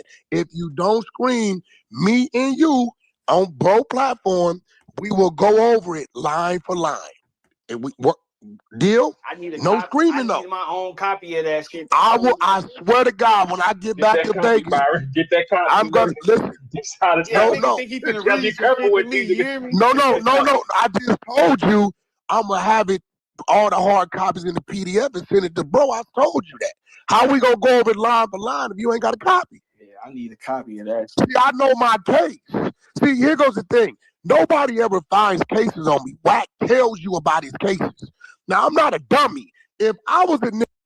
That's classic reverse psychology, and it works on a lot of dumb niggas. Nobody ever finds my case. Well, Deuce Sims went and found the paperwork. E-Band Films went and found the paperwork. Then I got on the phone after E-Band found the Texas case, and I had to get a copy of it because he took it down. Obviously, you paid him to take it down, and I contacted Debbie and got the case. You said your case was dismissed for illegal search and seizure. I get the paperwork, and it shows it was dismissed in the interest of justice. You never told us that. I guarantee you 200 and some people in the chat right now, every one of them that's been here is going to say the first time they heard your case was dismissed in the interest of justice was because of the DAMU and KIWE conversations. That's a fact, bro. The DAMU and KIWE conversations exposed the exposed. That did anything bad. Now, that conversation happened probably about 2 months ago. About 2 months ago. I have yet to receive any paperwork. I have yet to receive a phone call from Verb saying, hey, WACK, send me that paper. I'm finna send it to you. I don't even think Verb has received any paperwork from WACK. I'm gonna have to call Verb and check on that because I ain't heard nothing. But in any case, WACK decided that he was gonna go on Instagram today and go on a rant. Yeah, an Instagram rant. Now we know he do Clubhouse, and this clip y'all just heard was Twitter, but this time he wanted it known. He put his face on it. Let's check this out. Check this out. We back on our paperwork party. You know what I'm saying? We fresh out of love. That's for everything and everybody who don't show no love. So again, I was requested. Somebody called me and mentioned my Texas case. I put the time and the effort to call my legal, have my legal contact the courts, and the email to mail me hard copies. I converted to PDFs and sent them out. Listen, wacko. Yeah, because I keep hearing too much, and I'm tired of taking a high road. I am not Snoopy badass, bro. When I get to going, it's gonna go. Wacko, it was said that you was found guilty and you had a turn-in party where you was turning yourself in the next day, but only you never turned yourself in. So, like you questioned me about my paperwork, I'm questioning you about yours. We need a case number or we need the paperwork. There's no hard feelings, homie. But all this people saying whack and you saying I'm wacko and this BS you told Adam and people around me I'm working with, that's out. I advise people to stop playing with me. I know too much and I give no fucks. I don't care. So again, Wacko, we need your case number. Your case number or your documents. You got at me about mine, and on Paru, I sent them. Go over here to Snoopy Badass. You sent what? The paperwork we been sent you? You talking about the Texas case? Where is the transcript from the day the prosecution requested that the judge dismiss your case in the interest of justice? We want to hear his legal jargon, his understanding and reasons for wanting to dismiss the case in the interest of justice. All of the other shit, we got that, bro. I'm gonna show it in a minute. Let's go. YouTube channel, he got the whole text thread showing I sent him. Matter of fact, they'll be in the story. But now we need to see yours. You yourself, outside of 50 of your homies told me you had a turn-in part after you was found guilty and never turned yourself in. You yourself even told me that. So now, since you asked me about mine, that's why I'm asking you about yours. He was getting no hard feelings, homie. Run the work. He moved. No, this ain't about where nobody from, who nobody is. This is paperwork. Yes, any homie, one hell of any homie, look at his eyes. Any homie that says a motherfucker ain't got to provide their paperwork after they requested it from somebody else and was delivered. Hold on. This where CS2 back puts his foot in his mouth. Listen. Any homie, who nobody is, this is paperwork. Nope, this ain't about where nobody from, who nobody is. This is paperwork. And any homie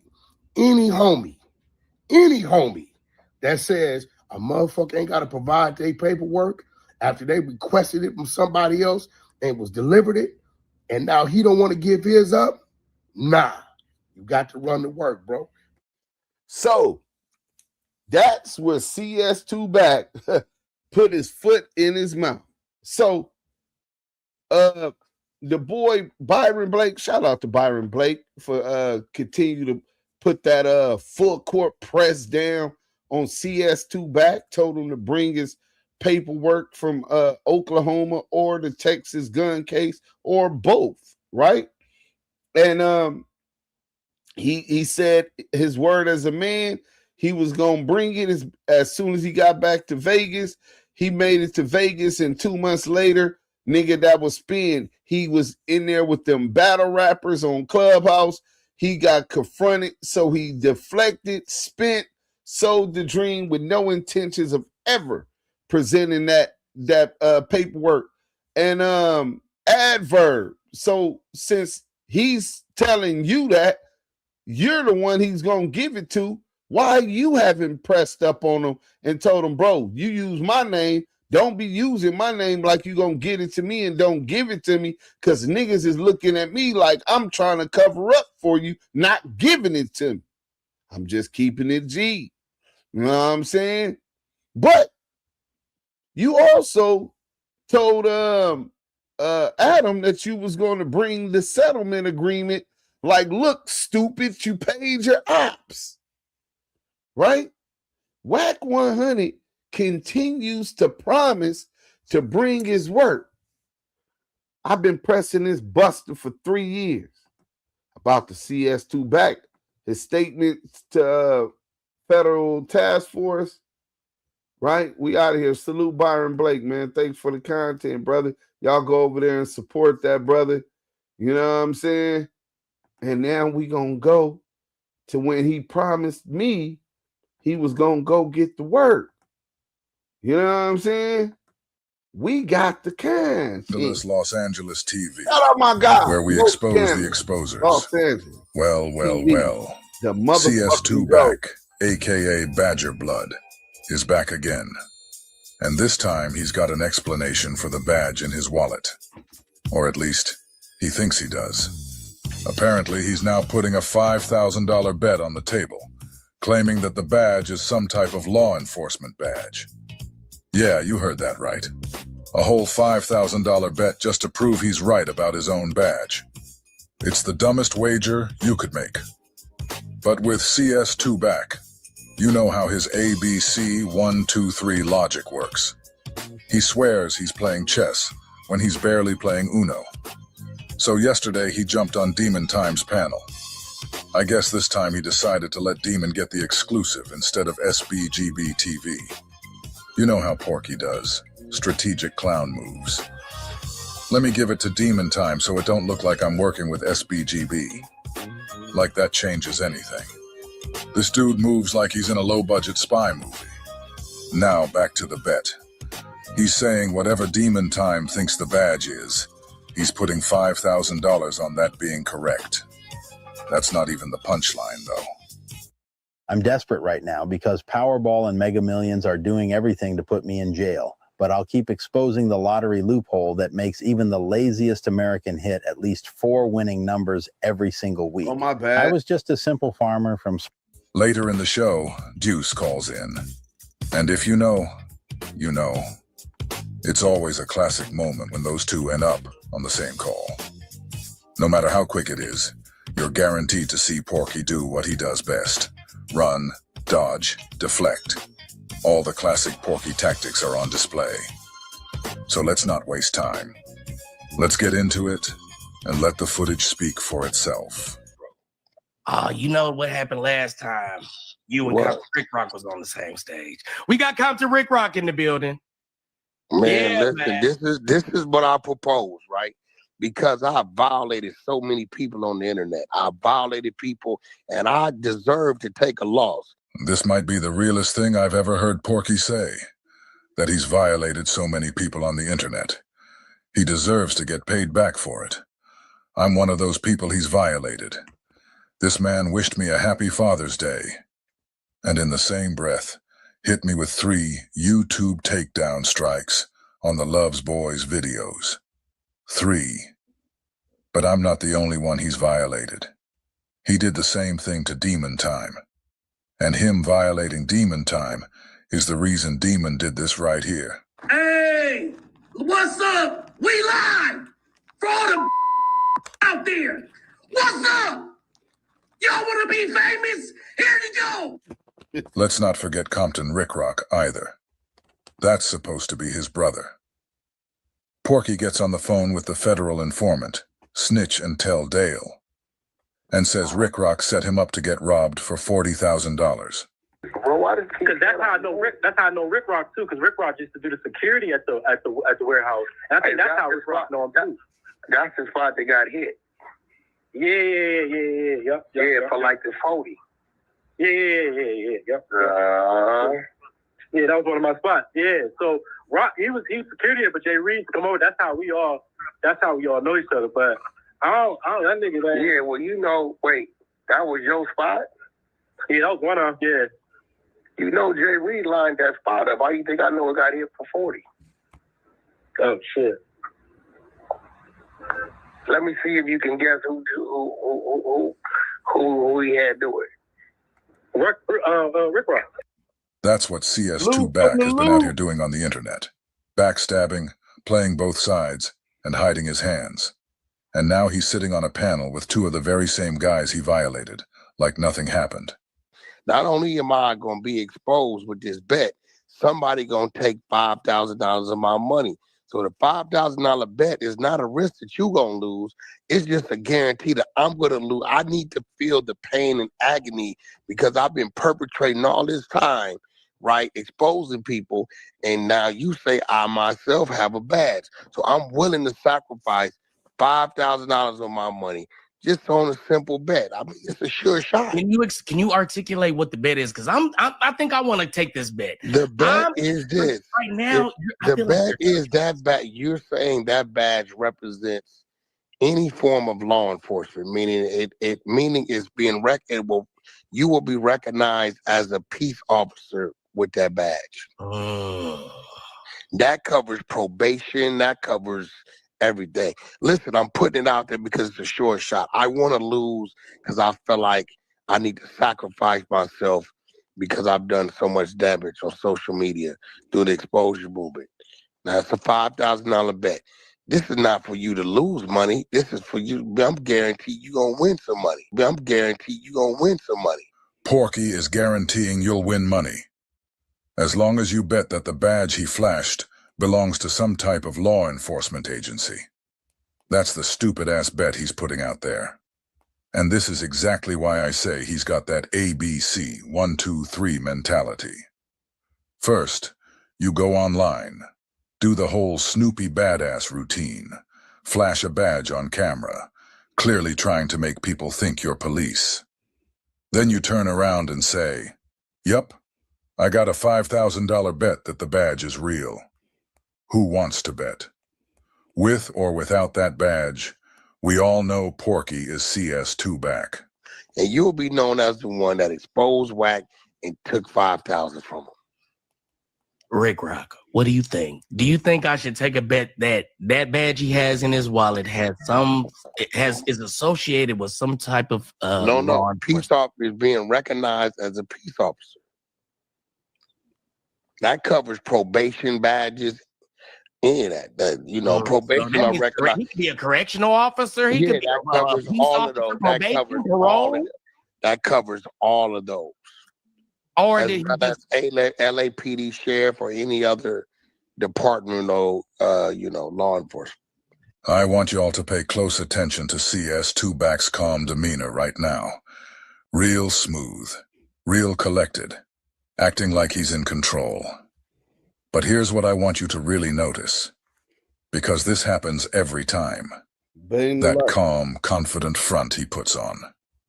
Yeah, that energy completely shifts the moment Duse enters the room. So don't miss that. Take note. Watch how different he gets. Shake that nigga up. Every single time Duse pulls up. Are you ready for adventure? KIWE Conversations. Listen, man, this is prime time. Duse Sims. Find yours at visitmo.com. Y'all know he finna shake like a loose transmission. Nigga finna be shaking like a snitch at a gangster party. Duse Sims done. Or did he go and get him a badge just so he could trick the shit out of y'all and get some free content? I will tell you this. I have never, ever brought a badge. So that eliminates that. You want to take the badge? It was issued from some type of academy. Wait a minute, hold up. I don't know. Listen. Hey, though he got the badge. He got the badge on the face cover. Man, he trolling, man. I'm dying to know how Compton Rick Rock really feels about CS2 back telling the federal informant, Snitch and Tell Dale, that Rick Rock set him up and robbed him for $40,000 at the weed shop. Especially when Loose Cannon is locked up right now, supposedly for extorting and robbing that same guy that Porky was talking to. This nigga gotta be trolling us, man. Hey, Rick Rock. Was Porky trolling you when he was on the phone with the federal informant, Snitch and Tell Dale, saying you robbed him for $40,000? Was that all just jokes? Because we all know he wasn't trolling about Dale being a Fed. That part's confirmed. He loves the bluff. So was the part where he said you hit him for $40,000 just a little internet skit? Was Dale trolling too, when he said you were the one behind it? Yeah, he told this. So again, was it trolling or was it telling? Big homie. Because it can't be both. Hey, I don't know. See, I don't know if it's like a double reverse psychology. Like, let me act like I don't care because I really do care. So I'm gonna act like I don't care. And then I'm gonna say, no, go find it. I want you to because he really doesn't want us to. You feel what I'm saying? But all you gotta do is put the money up, bro. But okay, I put the money up that it's associated with some type of law enforcement. No, not associated. That it is identified and represents a peace officer in any shape, form, or fashion, and has any of the powers of a peace officer. Peace officers, probation, parole, correctional officers. Man, I can't even screen this to my channel, can man. make an arrest. You know what I'm saying? Yeah. No, so that means it will have a badge number on it, and I have all that on it. So now you're trying to narrow down the I'm not narrowing it down. That's broad. Yeah, you're just trying to. Yo, Rick Rock, tell him that's broadening. That ain't narrowing it down. Nigga. No, he said it has to be specifically from San Diego. No, I didn't. It could be from any. Listen, it could be from anywhere in the world. Anything Whoa. It's one of those days we're not cooking dinner, so I pulled into Popeyes. Got a $20 family meal to Popeyes. Ladies and gentlemen, let the games begin. We got hold on, y'all. We got a special treat for y'all. Hold on, y'all. Yo, I'm live. I want you to know that. What do you think about this WACK100 being caught online with a badge in his wallet? Badge in his wallet. Badge in his wallet. What do you think about that? We're live, brother. And let them know who you are and what you think about WACK100 having a badge in his wallet. And now he's saying he's willing to take $5,000. That badge is associated with any type of law enforcement. What do you think about that? Let us know who we talking to. Well, first is Duse Sims the dime. What? Double KIWE conversation. But check this out, man. First, I've been told your motherfucking ass, him, Loose Coochie Ashley, and the Crip Cop, Rico the Rat Rose were all working. Working? Working.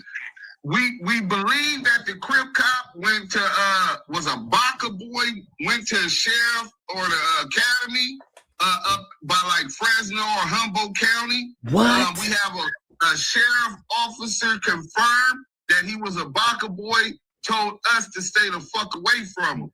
On top of that, now you got Brick Baby, if you remember when TD back slap and hoe slap CS2 back slap and hoe slap CS2 back slap and hoe slap CS2 back to smack heard across the globe, right? What? At the Novo, when all of that was going on, Brick Baby said that he was inside the parking lot and that whack pulled out a bag. Oh, what? I do think I remember hearing something like that. WACK100, what do you got to say about that? You're not gonna be able to hear him, but I'm gonna reiterate what he says on the show, and I'm gonna share the link. But yeah, WACK, he ain't gonna reply to me. No, so WACK, are you willing to respond to Deuce M's Active Chucks from DAMU KIWE conversation? Oh, he lost his. I guess you scared him off. Dang. Oh no, here I go. Is that the dude Is that the dude who got a brother named Booger Brim? Like I said before, here at Nicolay Law, we help injured people and their families. I was saying, bang that like button, bro. Y'all is shiesty on the likes. What's up with that? We bringing y'all the content. Least y'all can do is support. Let's go. Sick Porky deflection. This is what he does every single time. Now we're asking about that badge. That's the topic. That's what everybody wants answers on. But the moment Deuce shows up, what does he do? He dodges. He evades. And instead of answering the question, he suddenly starts bringing up Booger Brim out of nowhere. This ain't the first time he's pulled this stunt. It's straight out of the Porky playbook. I ain't never had to do no classes. And never had a felony. Misdemeanor, baby. They arrested you. Misdemeanor. You lying about I had a misdemeanor. You know, you get too loud. We don't give you that. I had a misdemeanor. Bozo. Look, we gonna run to work tomorrow anyway. So you got you can have that. No, let's get to this. You can have that till tomorrow. I don't give a. Everybody didn't call it domestic. I don't give a about that. But listen, did your brother catch a domestic when he was scared to fight? Did your brother catch a domestic when he was scared to fight? That got PC'd up by Big U and the 6-0 that's doing life. Is that the lifer? He got a brother named Booger Brim from Foodtown Brim on Paul Root that's on PC yard right now. What does Deuce's brother being on a PC yard have to do with Deuce? Deuce ain't on a PC yard. So how is that relevant? And more importantly, what does any of that have to do with Porky and the badge in his wallet? Anytime you start pressing Porky with real questions, he runs, starts pointing fingers anywhere else but at himself. I thought he had a $5,000 bet on that badge being legit. So why isn't he discussing that with Duse? Why is the conversation suddenly about Duse's brother? It's simple. Porky doesn't like being questioned, especially by Duse. Every time Duse holds him accountable, you can see we got it. 250 He gets uncomfortable, in the chat. he gets Bang that loud, like button. and he starts reaching. This is his pattern. Deflect, distract, dodge. Is that him? He said, do you have a brother named Booger Brim that's on PC Yard right now? Look at It's good content. There it go. There it go. There it go. I'm about to send the link. There it go. Just get up out of here. Look, he said we not talking about that. We talking about that bag. There it goes. See, listen. You see, you can't fuck with me, right? Hold on, I'm about to see that? Demon time. Demon time. I'm diabolical, demon. Man, it's crazy how Porky really sits there saying he's diabolical. All because when you ask him a straight question, instead of answering it, he throws out some random topic that has absolutely nothing to do with what you're talking about. And the wild part? 240. He actually acts like that's some kind of hidden talent. Like that's what makes him strategic or calculated. Yeah, he PC'd up in the free world. That's not diabolical. That's just dodging accountability dressed up as some fake genius move. This dude is really out here confusing chaos with cleverness. Hey, he said, y'all ain't got him, he got you. I'm Look, diabolical. Check your DMs, but go ahead, get your last word in there. Check your DM. All right, well, look, first and foremost, it's up on my thing. I interviewed my little brother. That's well known. We not contesting none of that. What we contesting is this pig. He was contesting that. He cried. He denied it. And Big U, look, Demon, Big U the one how he rolled up. And he played friends to the Crip that rolled his brother up. Porky does this every single time. Soon as something comes out, he jumps out with the same recycled distractions. So I don't get why Demon Time is letting this guy run with the narrative like that's what the show's about. Who cares what Porky's saying about Booger? That's not the story. Nobody's asking about Booger. Nobody's talking about Duse's brother. His brother's not even online. We care about the badge. We care about Porky flashing that badge on camera. And about CS2 back. That's what everybody wants to know. But somehow Demon's sitting there acting hyped, like Porky said something powerful, when really he didn't say anything at all. He let Porky slide right out of there without ever addressing the actual issue. You played friend with the Crip that rolled your brother up? Is that what he said? He said you befriended the guy that rolled your brother up. Big U! Hit the link! Hit the link!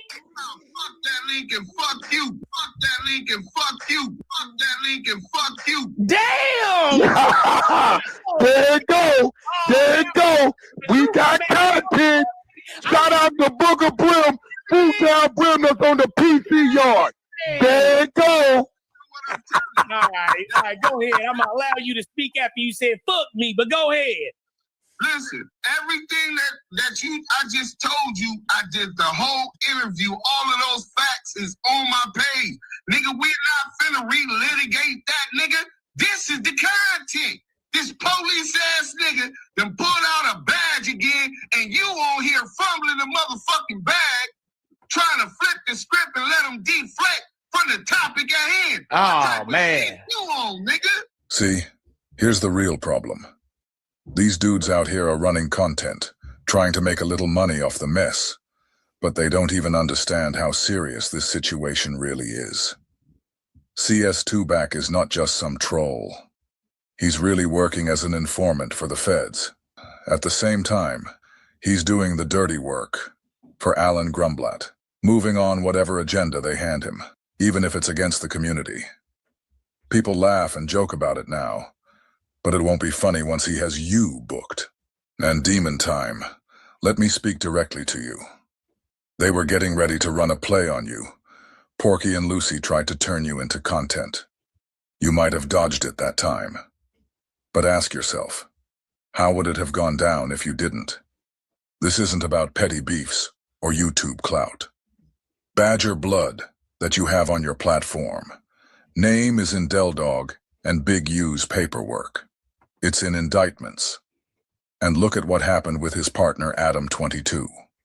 This man's on tape, trying to get Loose Cannon to confess to the crimes he's being charged with, while he's on a federal phone call from jail, knowing the whole thing is being recorded.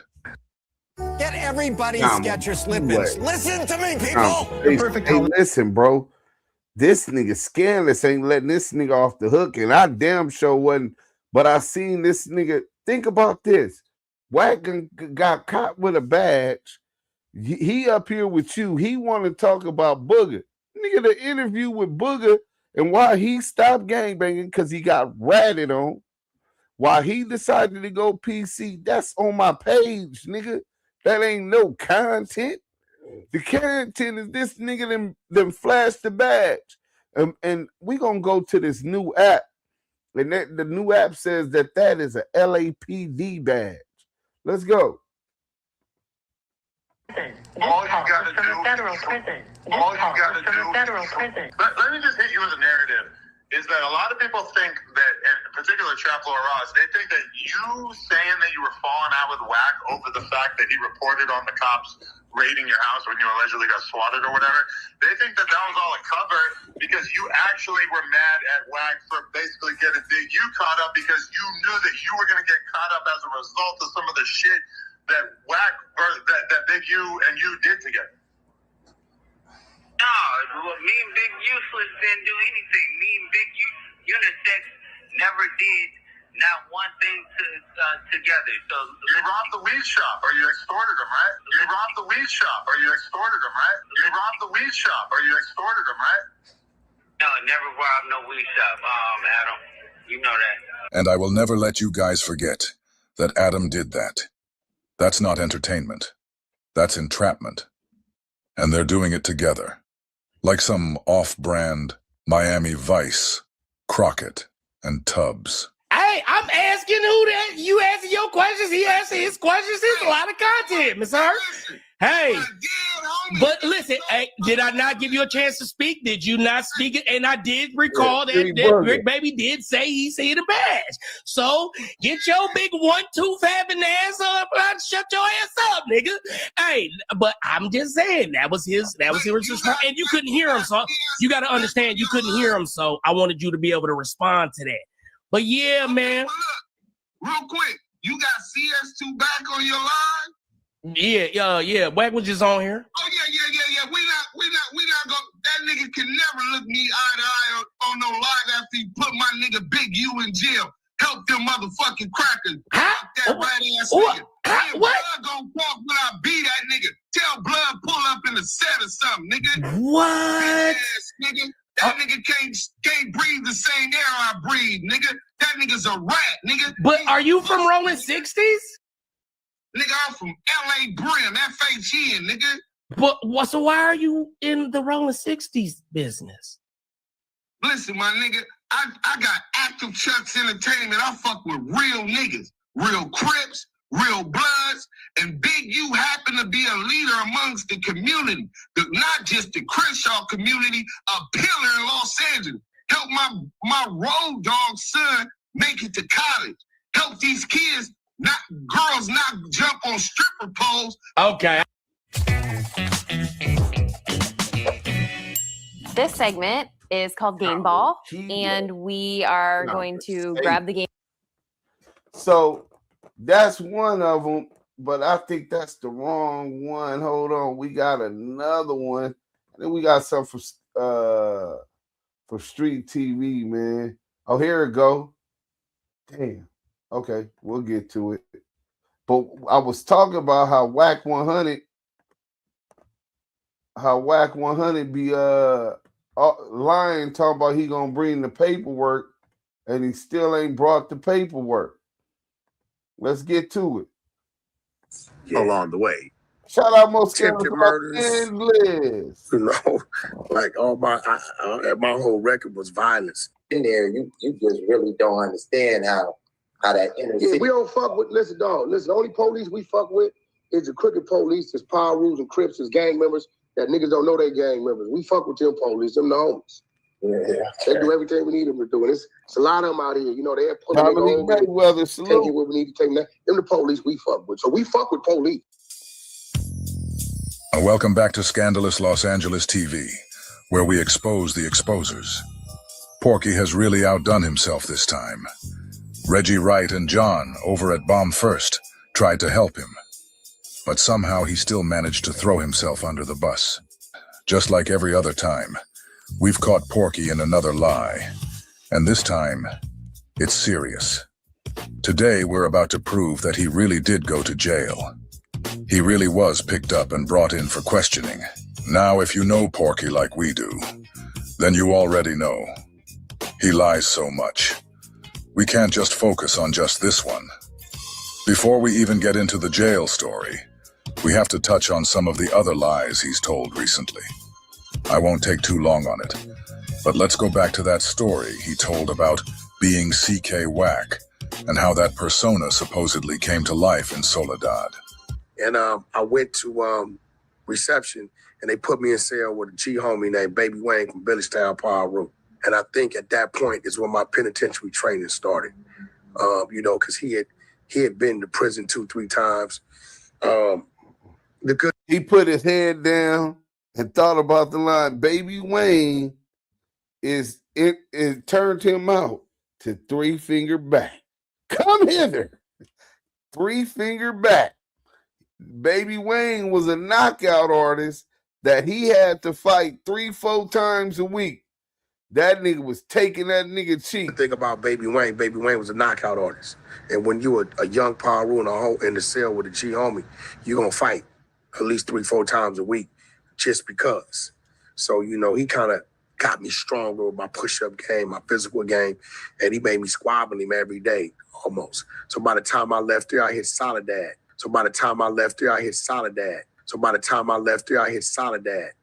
And Soledad was really, that was the birth. That was the birth of CK WACK. When I hit that yard. CK stands for? Crip killing. See, I was Lil Wack. From there, I went to CK WACK.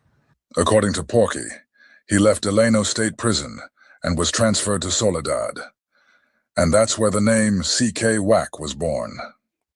The only problem with that is that in a separate interview from 8 years ago, Porky said he went straight to Soledad when he first hit the penitentiary at 16 years old. Where the trucking business came from, you know, I went to the pen, Simon. As you know, I was the first juvenile to actually go to California State Penitentiary at 16. Not youth authority, I already ran through that. So at 16, I'm in Soledad. State Penitentiary. So from 16 to 22, I run through like 7 different prisons. You're 19 years old when you get out? Yeah, I'm like 19. I do probably like 2.5, 3 years of solitary confinement time, you know. Porky just claimed he was the first minor in the California prison system, being sent to Soledad at just 16 years old. But now, listen to this old interview with Vlad. In this one, Porky clearly says he went to Delano at 16, and that Delano was his first prison. So, which one is it? Soledad or Delano? The prison bus came to Central Juvenile Hall, pulled into Central Juvenile Hall when they left LA County Jail and picked me up from Central Juvenile Hall and took me straight to Delano State Penitentiary. Now you see right here, look, let me show you. The first one, it was admitted offender with new AOJ. That's adult offender juvenile. Okay. So this is your first entrance into the system. That's your first entrance into the system. He went to North Kern State Prison, NKSP. Now you got to see, he likes to play games. So you got to understand, North Kern State Prison is Delano. KIWE conversation. This is nasty work, bro. That's old Delano. They have a new Delano, which is a level 4. Okay? The prison bus came to Central Juvenile Hall, pulled into Central Juvenile Hall when they left LA County Jail and picked me up from Central Juvenile Hall and took me straight to Delano State Penitentiary. He'll try to say, I went to Delano to make you think he'd been a higher level than he been. He was at reception, right? Then the next prison he went to was SATF, Substance Abuse Treatment Facility, which is the level 2, okay? That's where he paroled from. I thought Porky said he was 16 years old at Soledad. I thought he said he went to Soledad after he left Delano. See all the lies you have to sift through when dealing with this guy? He didn't go to 9 prisons like he alleges, okay? He got paroled. If you see, he got to prison on 131.95. He paroled 4/1/98. He got paroled. If you see, he got to prison on 131.95. He paroled 4/1/98. Okay? 95 to 98 is 3 years. I don't give a fuck what kind of arithmetic you try to use with it. Porky got to Delano in 1995 when he was 18 years old. He paroled in 1998 at 21. That timeline makes one thing crystal clear. It was impossible for him to be at Soledad at 16. If Porky never went to Soledad, then there was never a birth of CK WACK. The whole story was built on a lie. Just another chapter in Porky's book of fiction. Okay? But this is the kind of fraudulent dude that is out here on this internet trying to, you know what I'm saying? I think that Scandalous just took it as that's just his regular occurrence. I think that WACK100 created this bigger persona like he was really like me. You know what I'm saying? Like he was about that, like he was like that at some point, so people would accept him and that would be his cover. I believe he's been undercover working this whole time. Let's go. Pretend to be somebody and something that he's not. You see what I'm saying? Go to the next one. It say return from parole, re-entry 3, which means the county jail. He never went back to the prison. You see what I'm saying? He was in the county jail from 6/2 to 7/25 of 98. Okay? He returned to parole. Then 3 days after Christmas in 1998, same year, he got another violation, returned from parole, re-entry 3. He went to the county jail. You see what I'm saying? He was returned to parole. Then he discharged on 2/25/2002 from Region 3. Discharged from sentence. Okay? All that talk about he was in there for all this shooting and attempted murders and all of this shit. This motherfucker got one charge of 245 PC A2, okay, which is assault with a firearm, okay? So as you just saw, Porky never set foot in Soledad. So all that talk about Soledad was just another lie. There was never a birth of CK WACK. That entire story was completely fabricated. Then there's the claim about spending 2 to 3 years in solitary confinement. Lie. Being the first minor in the California prison system. Lie. Being 16 years old at Soledad. Lie. That's 5 lies in one story.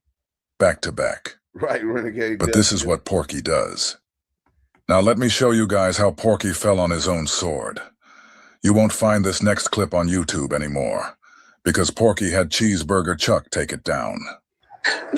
Hey, Big Chuck, we just want to talk about when he gonna bring the audio from being talking to them people. We want to know what he said. We could clear all this up.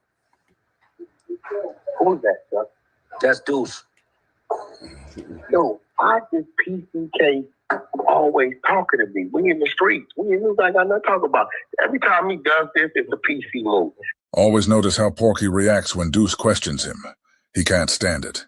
He cuts him off, yells over him, or accuses him of PCing for talking to him on a social platform. But when it comes to Duse from SBGB TV, it's a whole different story. Porky gives him content and plays along.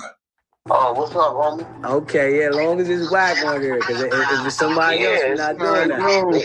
Listen, we're not doing that. Listen to me. Hey, listen to me. This is real shit, right? We always know what we're doing, right? Blood we always know what we're doing. And believe it or not, right? We are the most supported people of our people on the internet, right? It's a lot we can do. Remember, I'm an industry guy. I'm tied in the labels. I'm tied in the YouTube, right? So what I'm telling you, brother, is conversations. Nasty work, DZ. To you intentionally, because I saw you was building. I didn't have to do that. People pay me to do that. I did it. I see it's a. Let me call in and give them the content. We always know what we're doing. And I'm saying that to say this.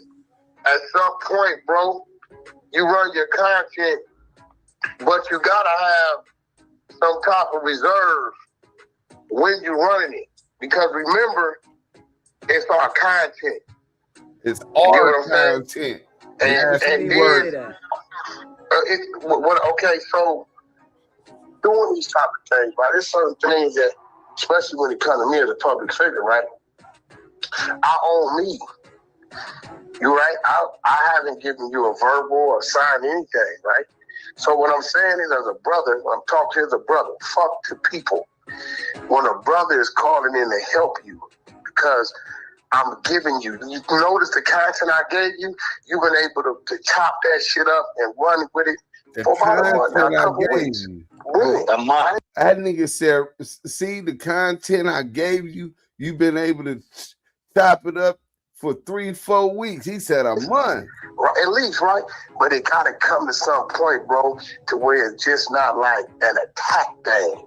Because then at that point in time, listen to me, to you as a brother, I'm a businessman, right? At that point in time, just from friend to foe. I called in as a friend, no matter what our back and forth was.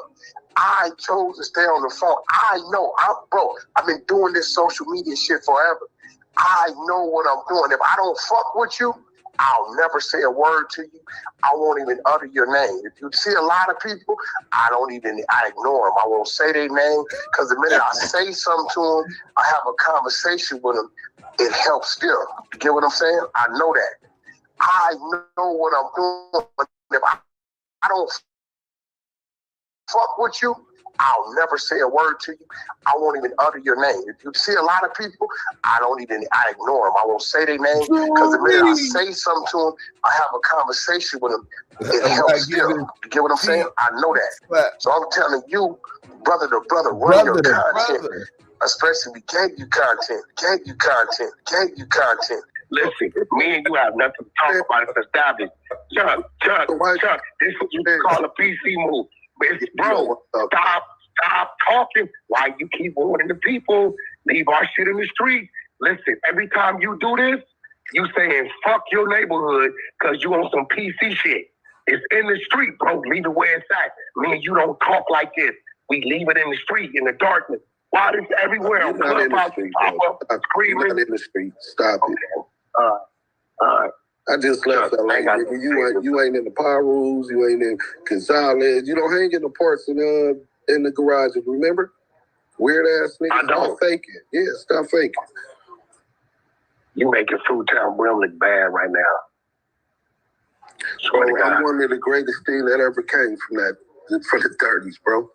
Food Town Brims. Y'all know when it's street business and it's up to the disrespect level of me and him, he ain't supposed to do this shit. It's a PC move. I'm gonna mute up, Chuck. When he done doing the PC shit, I'll holler at you. Well, I didn't hear you when he done. Well, I didn't say nothing about me and you. I asked you about the statement that you made. If you waive your Miranda rights, that means that there's a statement in our. So I'm on him about the statement that he made. Remember what he just was saying to Wacko? Remember what he was just saying? If a homie asks for that paperwork, any homie, you gotta bring that. I'm a solid ass DAMU, reputable. out of my generation, one of the most reputable Fruittown Brim members from the shoulders with the thing, whatever it was about, I was on that. Regulating, patrolling, West Side recruiting, put them on, take them shooting. I was on that. So I asked for the work. You got to produce that. You need to go get that and prove you ain't CS2 back. That got nothing to do with me and you. That's you trying to clear your name. Don't bring the police. The police can't vouch to say that you not working with the police. You got Fruittown Brim looking bad right now, bro. We in the streets. You got, bro, stop PCing. Don't talk to me on no open platform. You got Fruittown Brim looking bad. It's real gangsters over there. Why you doing PC ass shit? I'm gonna mute up again, bro. What's that got to do with your paperwork? Bring the paperwork and the statement that you made to the task force and the FBI on the Main Street case and the Tupac and Biggie murder and clear your name. You say that the truth can never be considered different. Hey, Chuck, you know what would be funny, right? This would be funny. I'm talking to you, Chuck. I ain't talking. It's when people say dumbass shit, it makes them look dumb. Chuck, I was in the penitentiary from 1993 to 1999. When was Tupac and Biggie killed, Chuck? 96, right? 96. 96, 97, right? Yeah. I'll mute up. But I gave a statement on him. I'll mute up.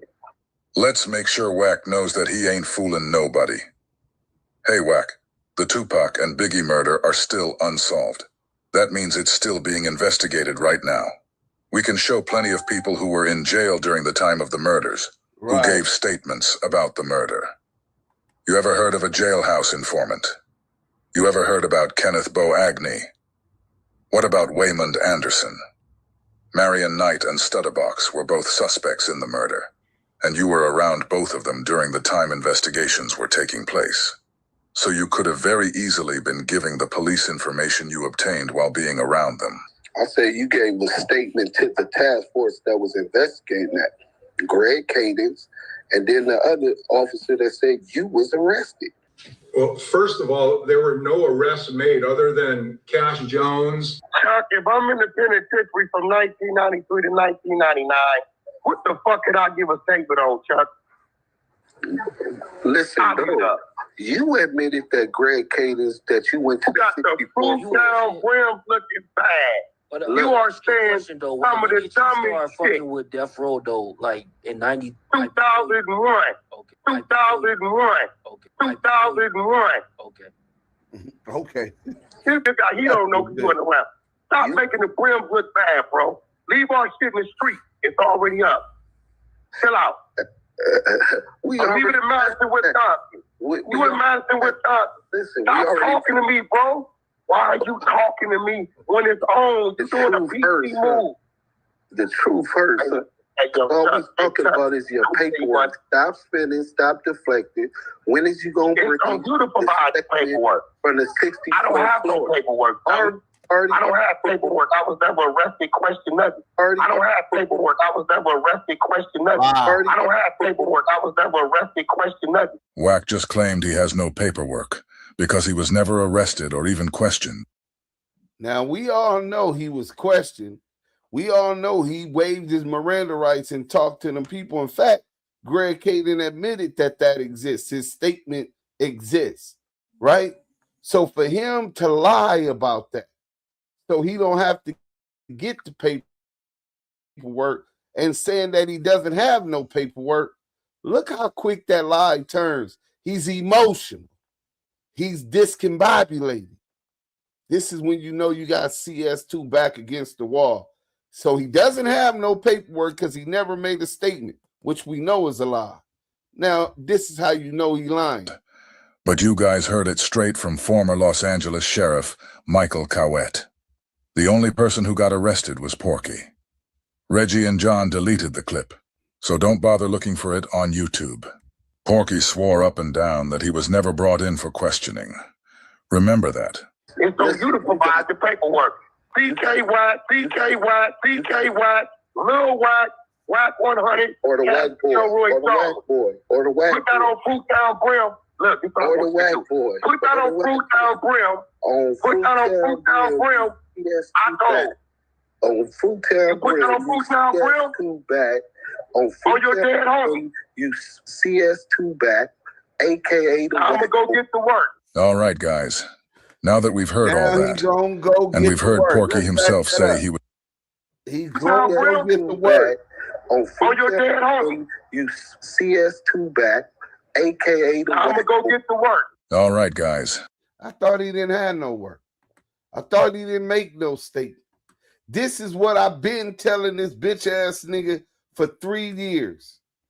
Go get the statement that you made to the Joint Task Force. Now, mind you, there were 2 statements. He said he went to the 64th floor, right, at the FBI headquarters. And then there's also the statement that he made at his lawyer's office. We want both of those. And we also want, we finna be pulling this one to an end. We got about 15 more minutes. Let's get to this. Welcome back to Scandalous Los Angeles TV, where we expose the exposers. Today, we're going to let you guys hear what Greg Kading has to say about CS2 back. You're going to hear Greg attempt to shield his confidential source, but you're also going to hear him place WACK directly in the CS2 driver's seat. I'll interject a little throughout the interview, just to point out a few things. Other than that, I'm going to just let it play. Tell me in the comment section what you think. Now, Greg, this isn't about you. This is about WACK. I understand you have to do what you gotta do. But if he can bring you on Clubhouse to tell us all that stuff, I feel I should be able to ask some questions so the people can be informed. So again, this has nothing to do with you. This is about WACK. Yeah, I get it. I get it. No, and again, I'm not trying to. Damn, my bad, everybody. This was the wrong one. What's up, babe? I'm almost finished. That was the wrong one. Apologies, man.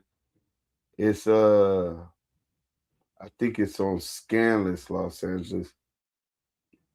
Oh yeah, most Scandalous Los Angeles. Damn, my bad, man. I done got y'all the wrong video. You know what I'm saying?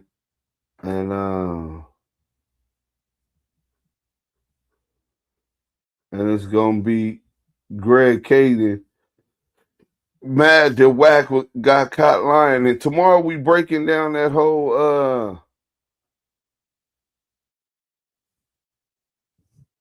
and tomorrow we gonna break down that whole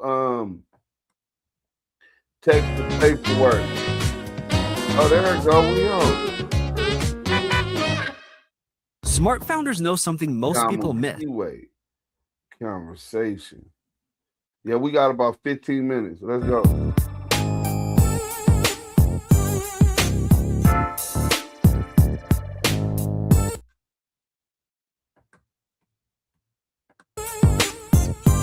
West Coast tripping, time keeps on slipping. West Coast tripping, time keeps on slipping. On the last episode, we were informed by former LAPD detective Greg Kading that WACK100 was lying, and he had absolutely nothing to do with helping Shaquille O'Neal, Mark Stevens, or any of the 7 Main Street Crips that allegedly kidnapped and robbed Robert Ross, aka Stutterbox. He informed us that everything WACK said. Damn. Come on. In regards to the role he played in that particular case was absolute BS. That's just one of the many lies that WACK's told concerning this case. The next lie came a few months back. WACK100, accompanied by former Compton police officer Reggie Wright Jr. and former LAPD detective Greg Kading, took to the social media platform Clubhouse in an attempt to clear WACK of the CS2 back allegations. When WACK introduced Detective Kading to his listeners, he introduced him as the lead investigator on the Stutterbox and Main Street case. Here's a small clip of that audio. We got Reggie Wright, top right. Reggie Wright contacted Greg Kading. Greg Kading was the lead investigator on that case. Greg Kadings was the lead investigator on that case. As you just heard, WAC's plan was to deceive the listeners into believing that Greg Kading was the lead detective in the case. Because after all, if he is the lead investigator, then he would know exactly who CS2BAC is and exactly who CS2BAC is not. Let me show a small example of WAC's plan being played out. Cash Jones, we don't usually use monikers under those circumstances, like WAC or WACK100. Okay, so this is the lead detective in the investigation. Did you guys hear 600 lie to the people also? Ask yourself, why is he going out of his way to lie like this? Either 600 is really this ditzy and game goofy, or he the police too. He has absolutely no idea how bad he makes the 6-0s look every day. So Greg, let me ask you, because the people want to know. When WAC brought you on Clubhouse, he introduced you as the lead investigator on the Stutterbox case. Is that true? Were you the lead investigator in that case? No, that's not true. No, that's not true. You guys just heard it. He just let us know that WAC lied again. Greg just said, no, that's not true. The thing is, Greg knew it wasn't true when WAC said it. So ask yourselves, why did he allow WAC to tell that story? Why was he willing to let the listener believe that he was the lead investigator in that case? The answer is quite simple.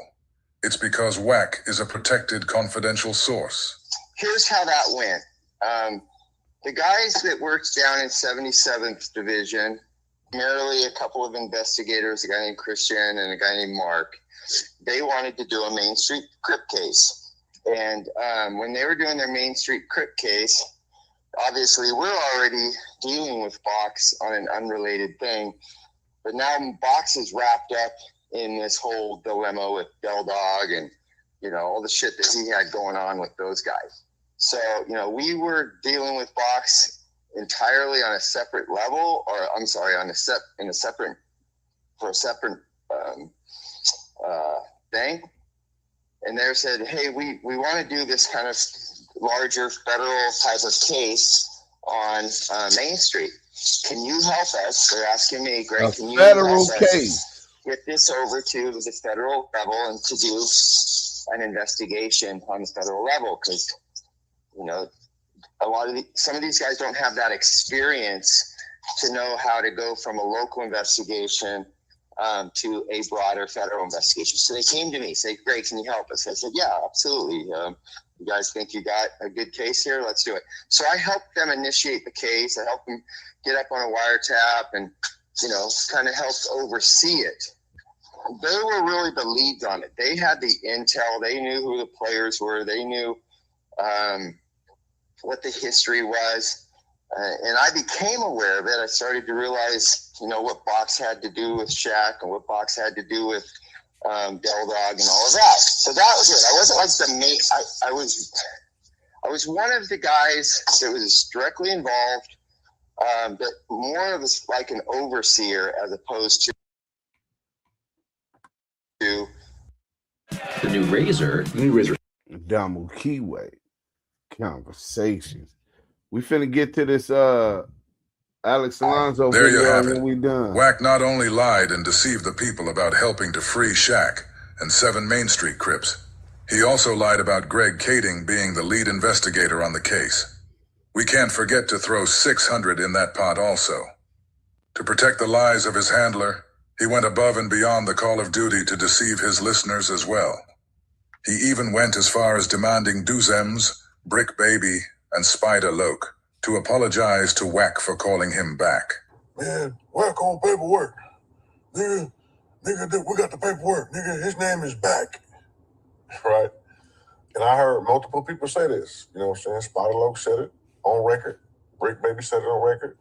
And dude Duse, he said it on record. They all said it on record, talking about my boy's a rat. What to do, right?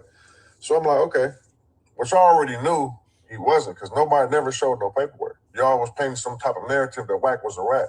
So what y'all do is, since y'all went out your way on a public platform to try to salt this man's name, y'all owe that man an apology. And that apology is going to clear your name in the streets. His name already cleared. Before I end part 2 of this video, I want to read a small excerpt from Greg Caden's book, Murder Rap. I'll be reading from chapter 20 entitled Stutterbox, and it reads, "The fact was, the closer we looked at Cash Jones, the more it became apparent that he was supporting his comfortable lifestyle by simple hard work. When he wasn't on long-haul trips, he was running a number of small but completely legitimate sidelines, including distributing a men's magazine called Straight Stuntin'. It might have been sleazy, but it wasn't illegal. And as time went on, we gained increasing respect." Wait, hold on. Bro, think twice that he don't think Duse is working with CS2 back. Hey, why? Maybe thinking ain't your strong suit, bro. You just heard him agreeing with WACK when WACK told him he's giving him content. Brother to brother. He don't want to be an enemy and all of that shit. And you still don't believe it? Hey, bro, maybe you just emotionally... For the truck driver's entrepreneurial spirit. Now, I don't know about you guys, but never in my life have I ever heard a homicide detective speak so highly of a Pyru. Think about all the lies WACK has told. Think about all the problems he starts. Think about every disgusting thing you've seen him do or heard him say. Then ask yourself, how is it possible for a homicide detective to gain respect for a guy like that? The fact that Greg will come on Clubhouse for WACK to help him deceive the listener is more than enough to raise suspicion. If that isn't enough, though, this small part of Greg Kading's book should be a nail in the coffin. Yeah, WACK. Have you ever heard Greg Kading speak that highly about Marion Knight's entrepreneurial spirit? Next time on part 3, Greg is going to give us a little more insight about... That nigga said, have you never heard Greg Kading talking about Suge Knight's entrepreneurial spirit? But check this out. Slim Fat Dude said, WACK never struck SBGB TV's page. That was a dead giveaway. All of us, Smoked Out TV went from Simply Talking to Smoked Out News to Smoked Out TV Reacts to Smoked Out TV News to the No Cap Network, because WACK struck every page, nigga. Nigga, they done struck me multiple times. He even had Reggie striking my pages. You know what I'm saying? He lied and struck my page for copyright infringement, claiming my documentary. Scandalous lost 2 pages. And monetization. Scandalous went a year before he ever got a YouTube check because of CS2 back. And you saying that he just cool with SGB-TV? Man, you crazy, bro. But look, we finna get up out of here, man. Alex Alonso, we'll get into that tomorrow before we break down the Texas case. Hey, salute to everybody out there. Y'all bang that like button if y'all ain't already banged that like button. If y'all didn't know where y'all was at. Home of the West Coast. Voice of the culture. Duse Sims, the Don. It's the DAMU KIWE conversation.